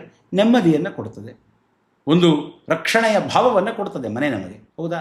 ನೀವು ಯಾರ ನೆಮ್ಮದಿಯನ್ನು ಕೆಡಿಸಿದ್ದೀರಿ, ನೀವು ಯಾರಾಗೆ ರಕ್ಷಣೆ ಆಗಬಾರ್ದು, ತೊಂದರೆ ಆಗಬೇಕು ಅಂತ ಮಾಡಿದ್ದೀರಿ, ಅದು ನೆನಪು ಮಾಡಿಕೊಳ್ಳಿ. ದೇವರ ಮುಂದೆ ಕ್ಷಮಾಯಾಚನೆ ಮಾಡಿ. ಭಗವಂತ ಮನೆ ಕೊಡ್ತಾನೆ. ಆರೋಗ್ಯ, ಹಣಕಾಸಿನ ಸಮಸ್ಯೆ ಏನೇ ಇರಲಿ, ಪಾಪ ಕಾರಣವಿರ್ತದೆ. ಅದಕ್ಕೆ ನಮ್ಮ ದುರ್ಗುಣವನ್ನು ನಾವು ಬಿಡಬೇಕಾಗಿದೆ. ದುರ್ಗುಣವನ್ನು ಬಿಡಿ, ಕಷ್ಟಗಳ ಪರಿಹಾರವಾಗ್ತವೆ. ಮತ್ತು ಎಲ್ಲ ಏನೀಗ ಫಲಗಳನ್ನು ಹೇಳಿದ್ದೇನೆ, ಇವೆಲ್ಲವೂ ಸಹಿತ ಇದು ಸಾಮಾನ್ಯವಾದಂತಹ ಫಲಗಳು. ನವಗ್ರಹಗಳು ಅಂತನ್ನೋದು, ವಾಸ್ತು ದೇವತೆಗಳು ಅಂತನ್ನೋದು ಭಗವಂತ ಕೊಟ್ಟಂತಹ, ಭಗವಂತ ಈ ಜಗತ್ತಿನ ಮೇಲೆ ಮಾಡಿದ ಪರಮಾನುಗ್ರಹ. ಪರಮಾನುಗ್ರಹ. ಸುಲಭವಾದ ಮಾರ್ಗದೊಳಗೆ ನವಗ್ರಹಗಳನ್ನು ಪ್ರಸನ್ನಗೊಳಿಸಿಕೊಳ್ಳಬಹುದು. ಸುಲಭವಾದ ಮಾರ್ಗದೊಳಗೆ ನಮ್ಮ ಮನೆಯನ್ನು ನಾವು ಒಪ್ಪವಾಗಿ ಚೆನ್ನಾಗಿಟ್ಟುಕೊಂಡರೆ ನಮ್ಮ ಜೀವನ ಅದ್ಭುತವಾಗಿರ್ತದೆ. ವಿಜಯ ನಮ್ಮದಾಗ್ತದೆ, ಸಂಪತ್ತು ದೊರೆಯುತ್ತದೆ, ಆರೋಗ್ಯ ಸಮೃದ್ಧವಾಗಿರ್ತದೆ. ಹೀಗಾಗಿ ಯಾವುದರ ಬಗ್ಗೆಯೂ ವಿಷ್ಣು ಭಕ್ತರು ಯೋಚನೆ ಮಾಡಬೇಕಾದ್ದಿಲ್ಲ. ನವಾಸುದೇವ ಭಕ್ತಾನ ಅಶುಭಂ ವಿದ್ಯತೆ ಕ್ವಚಿತ್ ಅಂತ ಸ್ವಾಮಿ ಹೇಳಿರುವುದರಿಂದ, ಯತ್ರ ಯೋಗೇಶ್ವರ ಕೃಷ್ಣ ಯತ್ರ ಪಾರ್ಥೋ ಧನುರ್ಧರ ತತ್ರ ಶ್ರೀರ್ ವಿಜಯೋ ಭೂತಿರ್ ಧ್ರುವಾನೀತಿರ್ ಮತಿರ್ಮಮ. ಎಲ್ಲಿ ಭಗವಂತ ಇದ್ದಾನೆ, ಎಲ್ಲಿ ವಾಯುದೇವರಿದ್ದಾರೆ, ಎಲ್ಲಿ ಅರ್ಜುನರಿದ್ದಾರೆ, ಅಲ್ಲಿ ಜಯ ಉಂಟು, ಅಲ್ಲಿ ನೀತಿ ಉಂಟು, ಅಲ್ಲಿ ಸಂಪತ್ತುಂಟು. ತತ್ರ ಶ್ರೀರಿ, ಅಲ್ಲೂ ಎಲ್ಲವೂ ಉಂಟು. ನಾವು ಆ ಪಕ್ಷವನ್ನು ಆಶ್ರಯಿಸಬೇಕು, ಸತ್ಯವನ್ನು ಆಶ್ರಯಿಸಬೇಕು, ಶ್ರೀಹರಿ ವಾಯು ದೇವತಾ ಗುರುಗಳನ್ನು ಆಶ್ರಯಿಸಬೇಕು. ಅವರಿಗೆ ವಿರುದ್ಧವಾದ ಎಲ್ಲವನ್ನು ತ್ಯಾಗ ಮಾಡಬೇಕು. ಉಳಿದದ್ದೆಲ್ಲ ಕೊಳೆಯದು, ಕಸ ಅದು, ಅದನ್ನು ತ್ಯಾಗ ಮಾಡಿಬಿಡಬೇಕು. ತದಲಂ ಬಹುಲೋಕ ವಿಚಿಂತನೆಯ, ಅತಿಯಾದ ಲೋಕಚಿಂತನ ಮಾಡಲಿಕ್ಕೆ ಹೋಗಬಾರದು. ಈ ಸಂಸಾರಕ್ಕೆ ಏನಕ್ಕೆ ಬಂದಿದ್ದೇವೆ? ಮೋಕ್ಷ ಪಡೆಯಲಿಕ್ಕಾಗಿ ಬಂದಿದ್ದೇವೆ. ಮೋಕ್ಷ ಸಾಧನವಾದ ಸತ್ಕರ್ಮಗಳ ಆಚರಣೆಯನ್ನು ಮಾಡಿ ಮುಕ್ತಿಯನ್ನು ಪಡೆಯಬೇಕು ಅಂತ ಹೇಳ್ತಾ, ಎಲ್ಲ ಶ್ರೀ ವಿಷ್ಣು ಭಕ್ತರಾದಂತಹ ಸಜ್ಜನರಿದ್ದೀರಿ. ಪರಮಾತ್ಮನ ಪಾದಾರವಿಂದಗಳನ್ನು ಆಶ್ರಯಿಸಿದಂತಹ ಜನ, ಶ್ರೀಮದಾನಂದ ತೀರ್ಥ ಭಗವತ್ಪಾದಾಚಾರ್ಯರ ಪರಮ ಪರಿಶುದ್ಧವಾದ ಮತ್ತು ಸಿದ್ಧಾಂತದ ಪದ್ಧತಿಯನ್ನು ಅನುಸರಿಸ್ತಕ್ಕಂತಹ ಜನ ಸಜ್ಜನರೇನೆಲ್ಲರೂ ಸಹಿತ ಇದ್ದೀರಿ. ಶ್ರೀಮದ್ ಭಾವಿ ಸಮೀರರ ರುಜುತ್ವವನ್ನು ಚಿಂತನೆ ಮಾಡತಕ್ಕಂತಹ, ಅವರ ಪಾದಗಳನ್ನು ಆಶ್ರಯಿಸಿರ್ತಕ್ಕಂತಹ ಜನ, ಏಕಾದಶಿ ಉಪವಾಸವನ್ನು ಮಾಡತಕ್ಕಂತಹ ಜನ, ಕೃಷ್ಣಾಷ್ಟಮಿಯನ್ನು ಶ್ರದ್ಧೆಯಿಂದ ಮಾಡತಕ್ಕಂತಹ ಜನ, ಗುರುಗಳ ಹಸ್ತೋದಕವನ್ನು ಭಕ್ತಿಯಿಂದ ಸ್ವೀಕಾರ ಮಾಡತಕ್ಕಂತಹ ಏನೆಲ್ಲ ಸಕಲ ಸಜ್ಜನರಿದ್ದೀರಿ. ನಿಮ್ಮೆಲ್ಲ ಕಷ್ಟಗಳು ಪರಿಹಾರವಾಗಲಿ. ಎಲ್ಲರೂ ಕೂಡ ಸನ್ಮಾರ್ಗದಲ್ಲಿದ್ದು ದೀರ್ಘವಾದ ಆಯುಷ್ಯ, ದೃಢವಾದ ಆರೋಗ್ಯಗಳನ್ನು ನಿಮಗೂ ನಿಮ್ಮ ಕುಟುಂಬದ ಎಲ್ಲ ಸದಸ್ಯರಿಗೂ ಭಗವಂತ ಅನುಗ್ರಹವನ್ನು ಮಾಡಲಿ. ಜ್ಞಾನ, ಭಕ್ತಿ, ವೈರಾಗ್ಯಗಳೆಂಬಂತಹ ಸಂಪತ್ತನ್ನು ಭಗವಂತ ನಿಮಗೆ ಅನುಗ್ರಹವನ್ನು ಮಾಡಲಿ. ಅವುಗಳನ್ನು ಕೊಟ್ಟು ಹೃದಯದಲ್ಲಿ ಕುಳಿತಂತಹ ನಾರಾಯಣನನ್ನು ಕಾಣುವ ಸೌಭಾಗ್ಯವನ್ನು ಆ ಭಗವಂತ ಶ್ರೀ ಹರಿವಾಯು ದೇವತಾ ಗುರುಗಳು ನಿಮಗೆ ಅನುಗ್ರಹ ಮಾಡಲಿ ಅಂತ ಹೇಳಿ ದೇವರಲ್ಲಿ ಪ್ರಾರ್ಥನೆಯನ್ನು ಮಾಡ್ತಾ, ಗುರುವಂತರ್ಗತ ಮಧ್ವಾಂತರ್ಗತ ಶ್ರೀಕೃಷ್ಣಾರ್ಪಣಮಸ್ತು.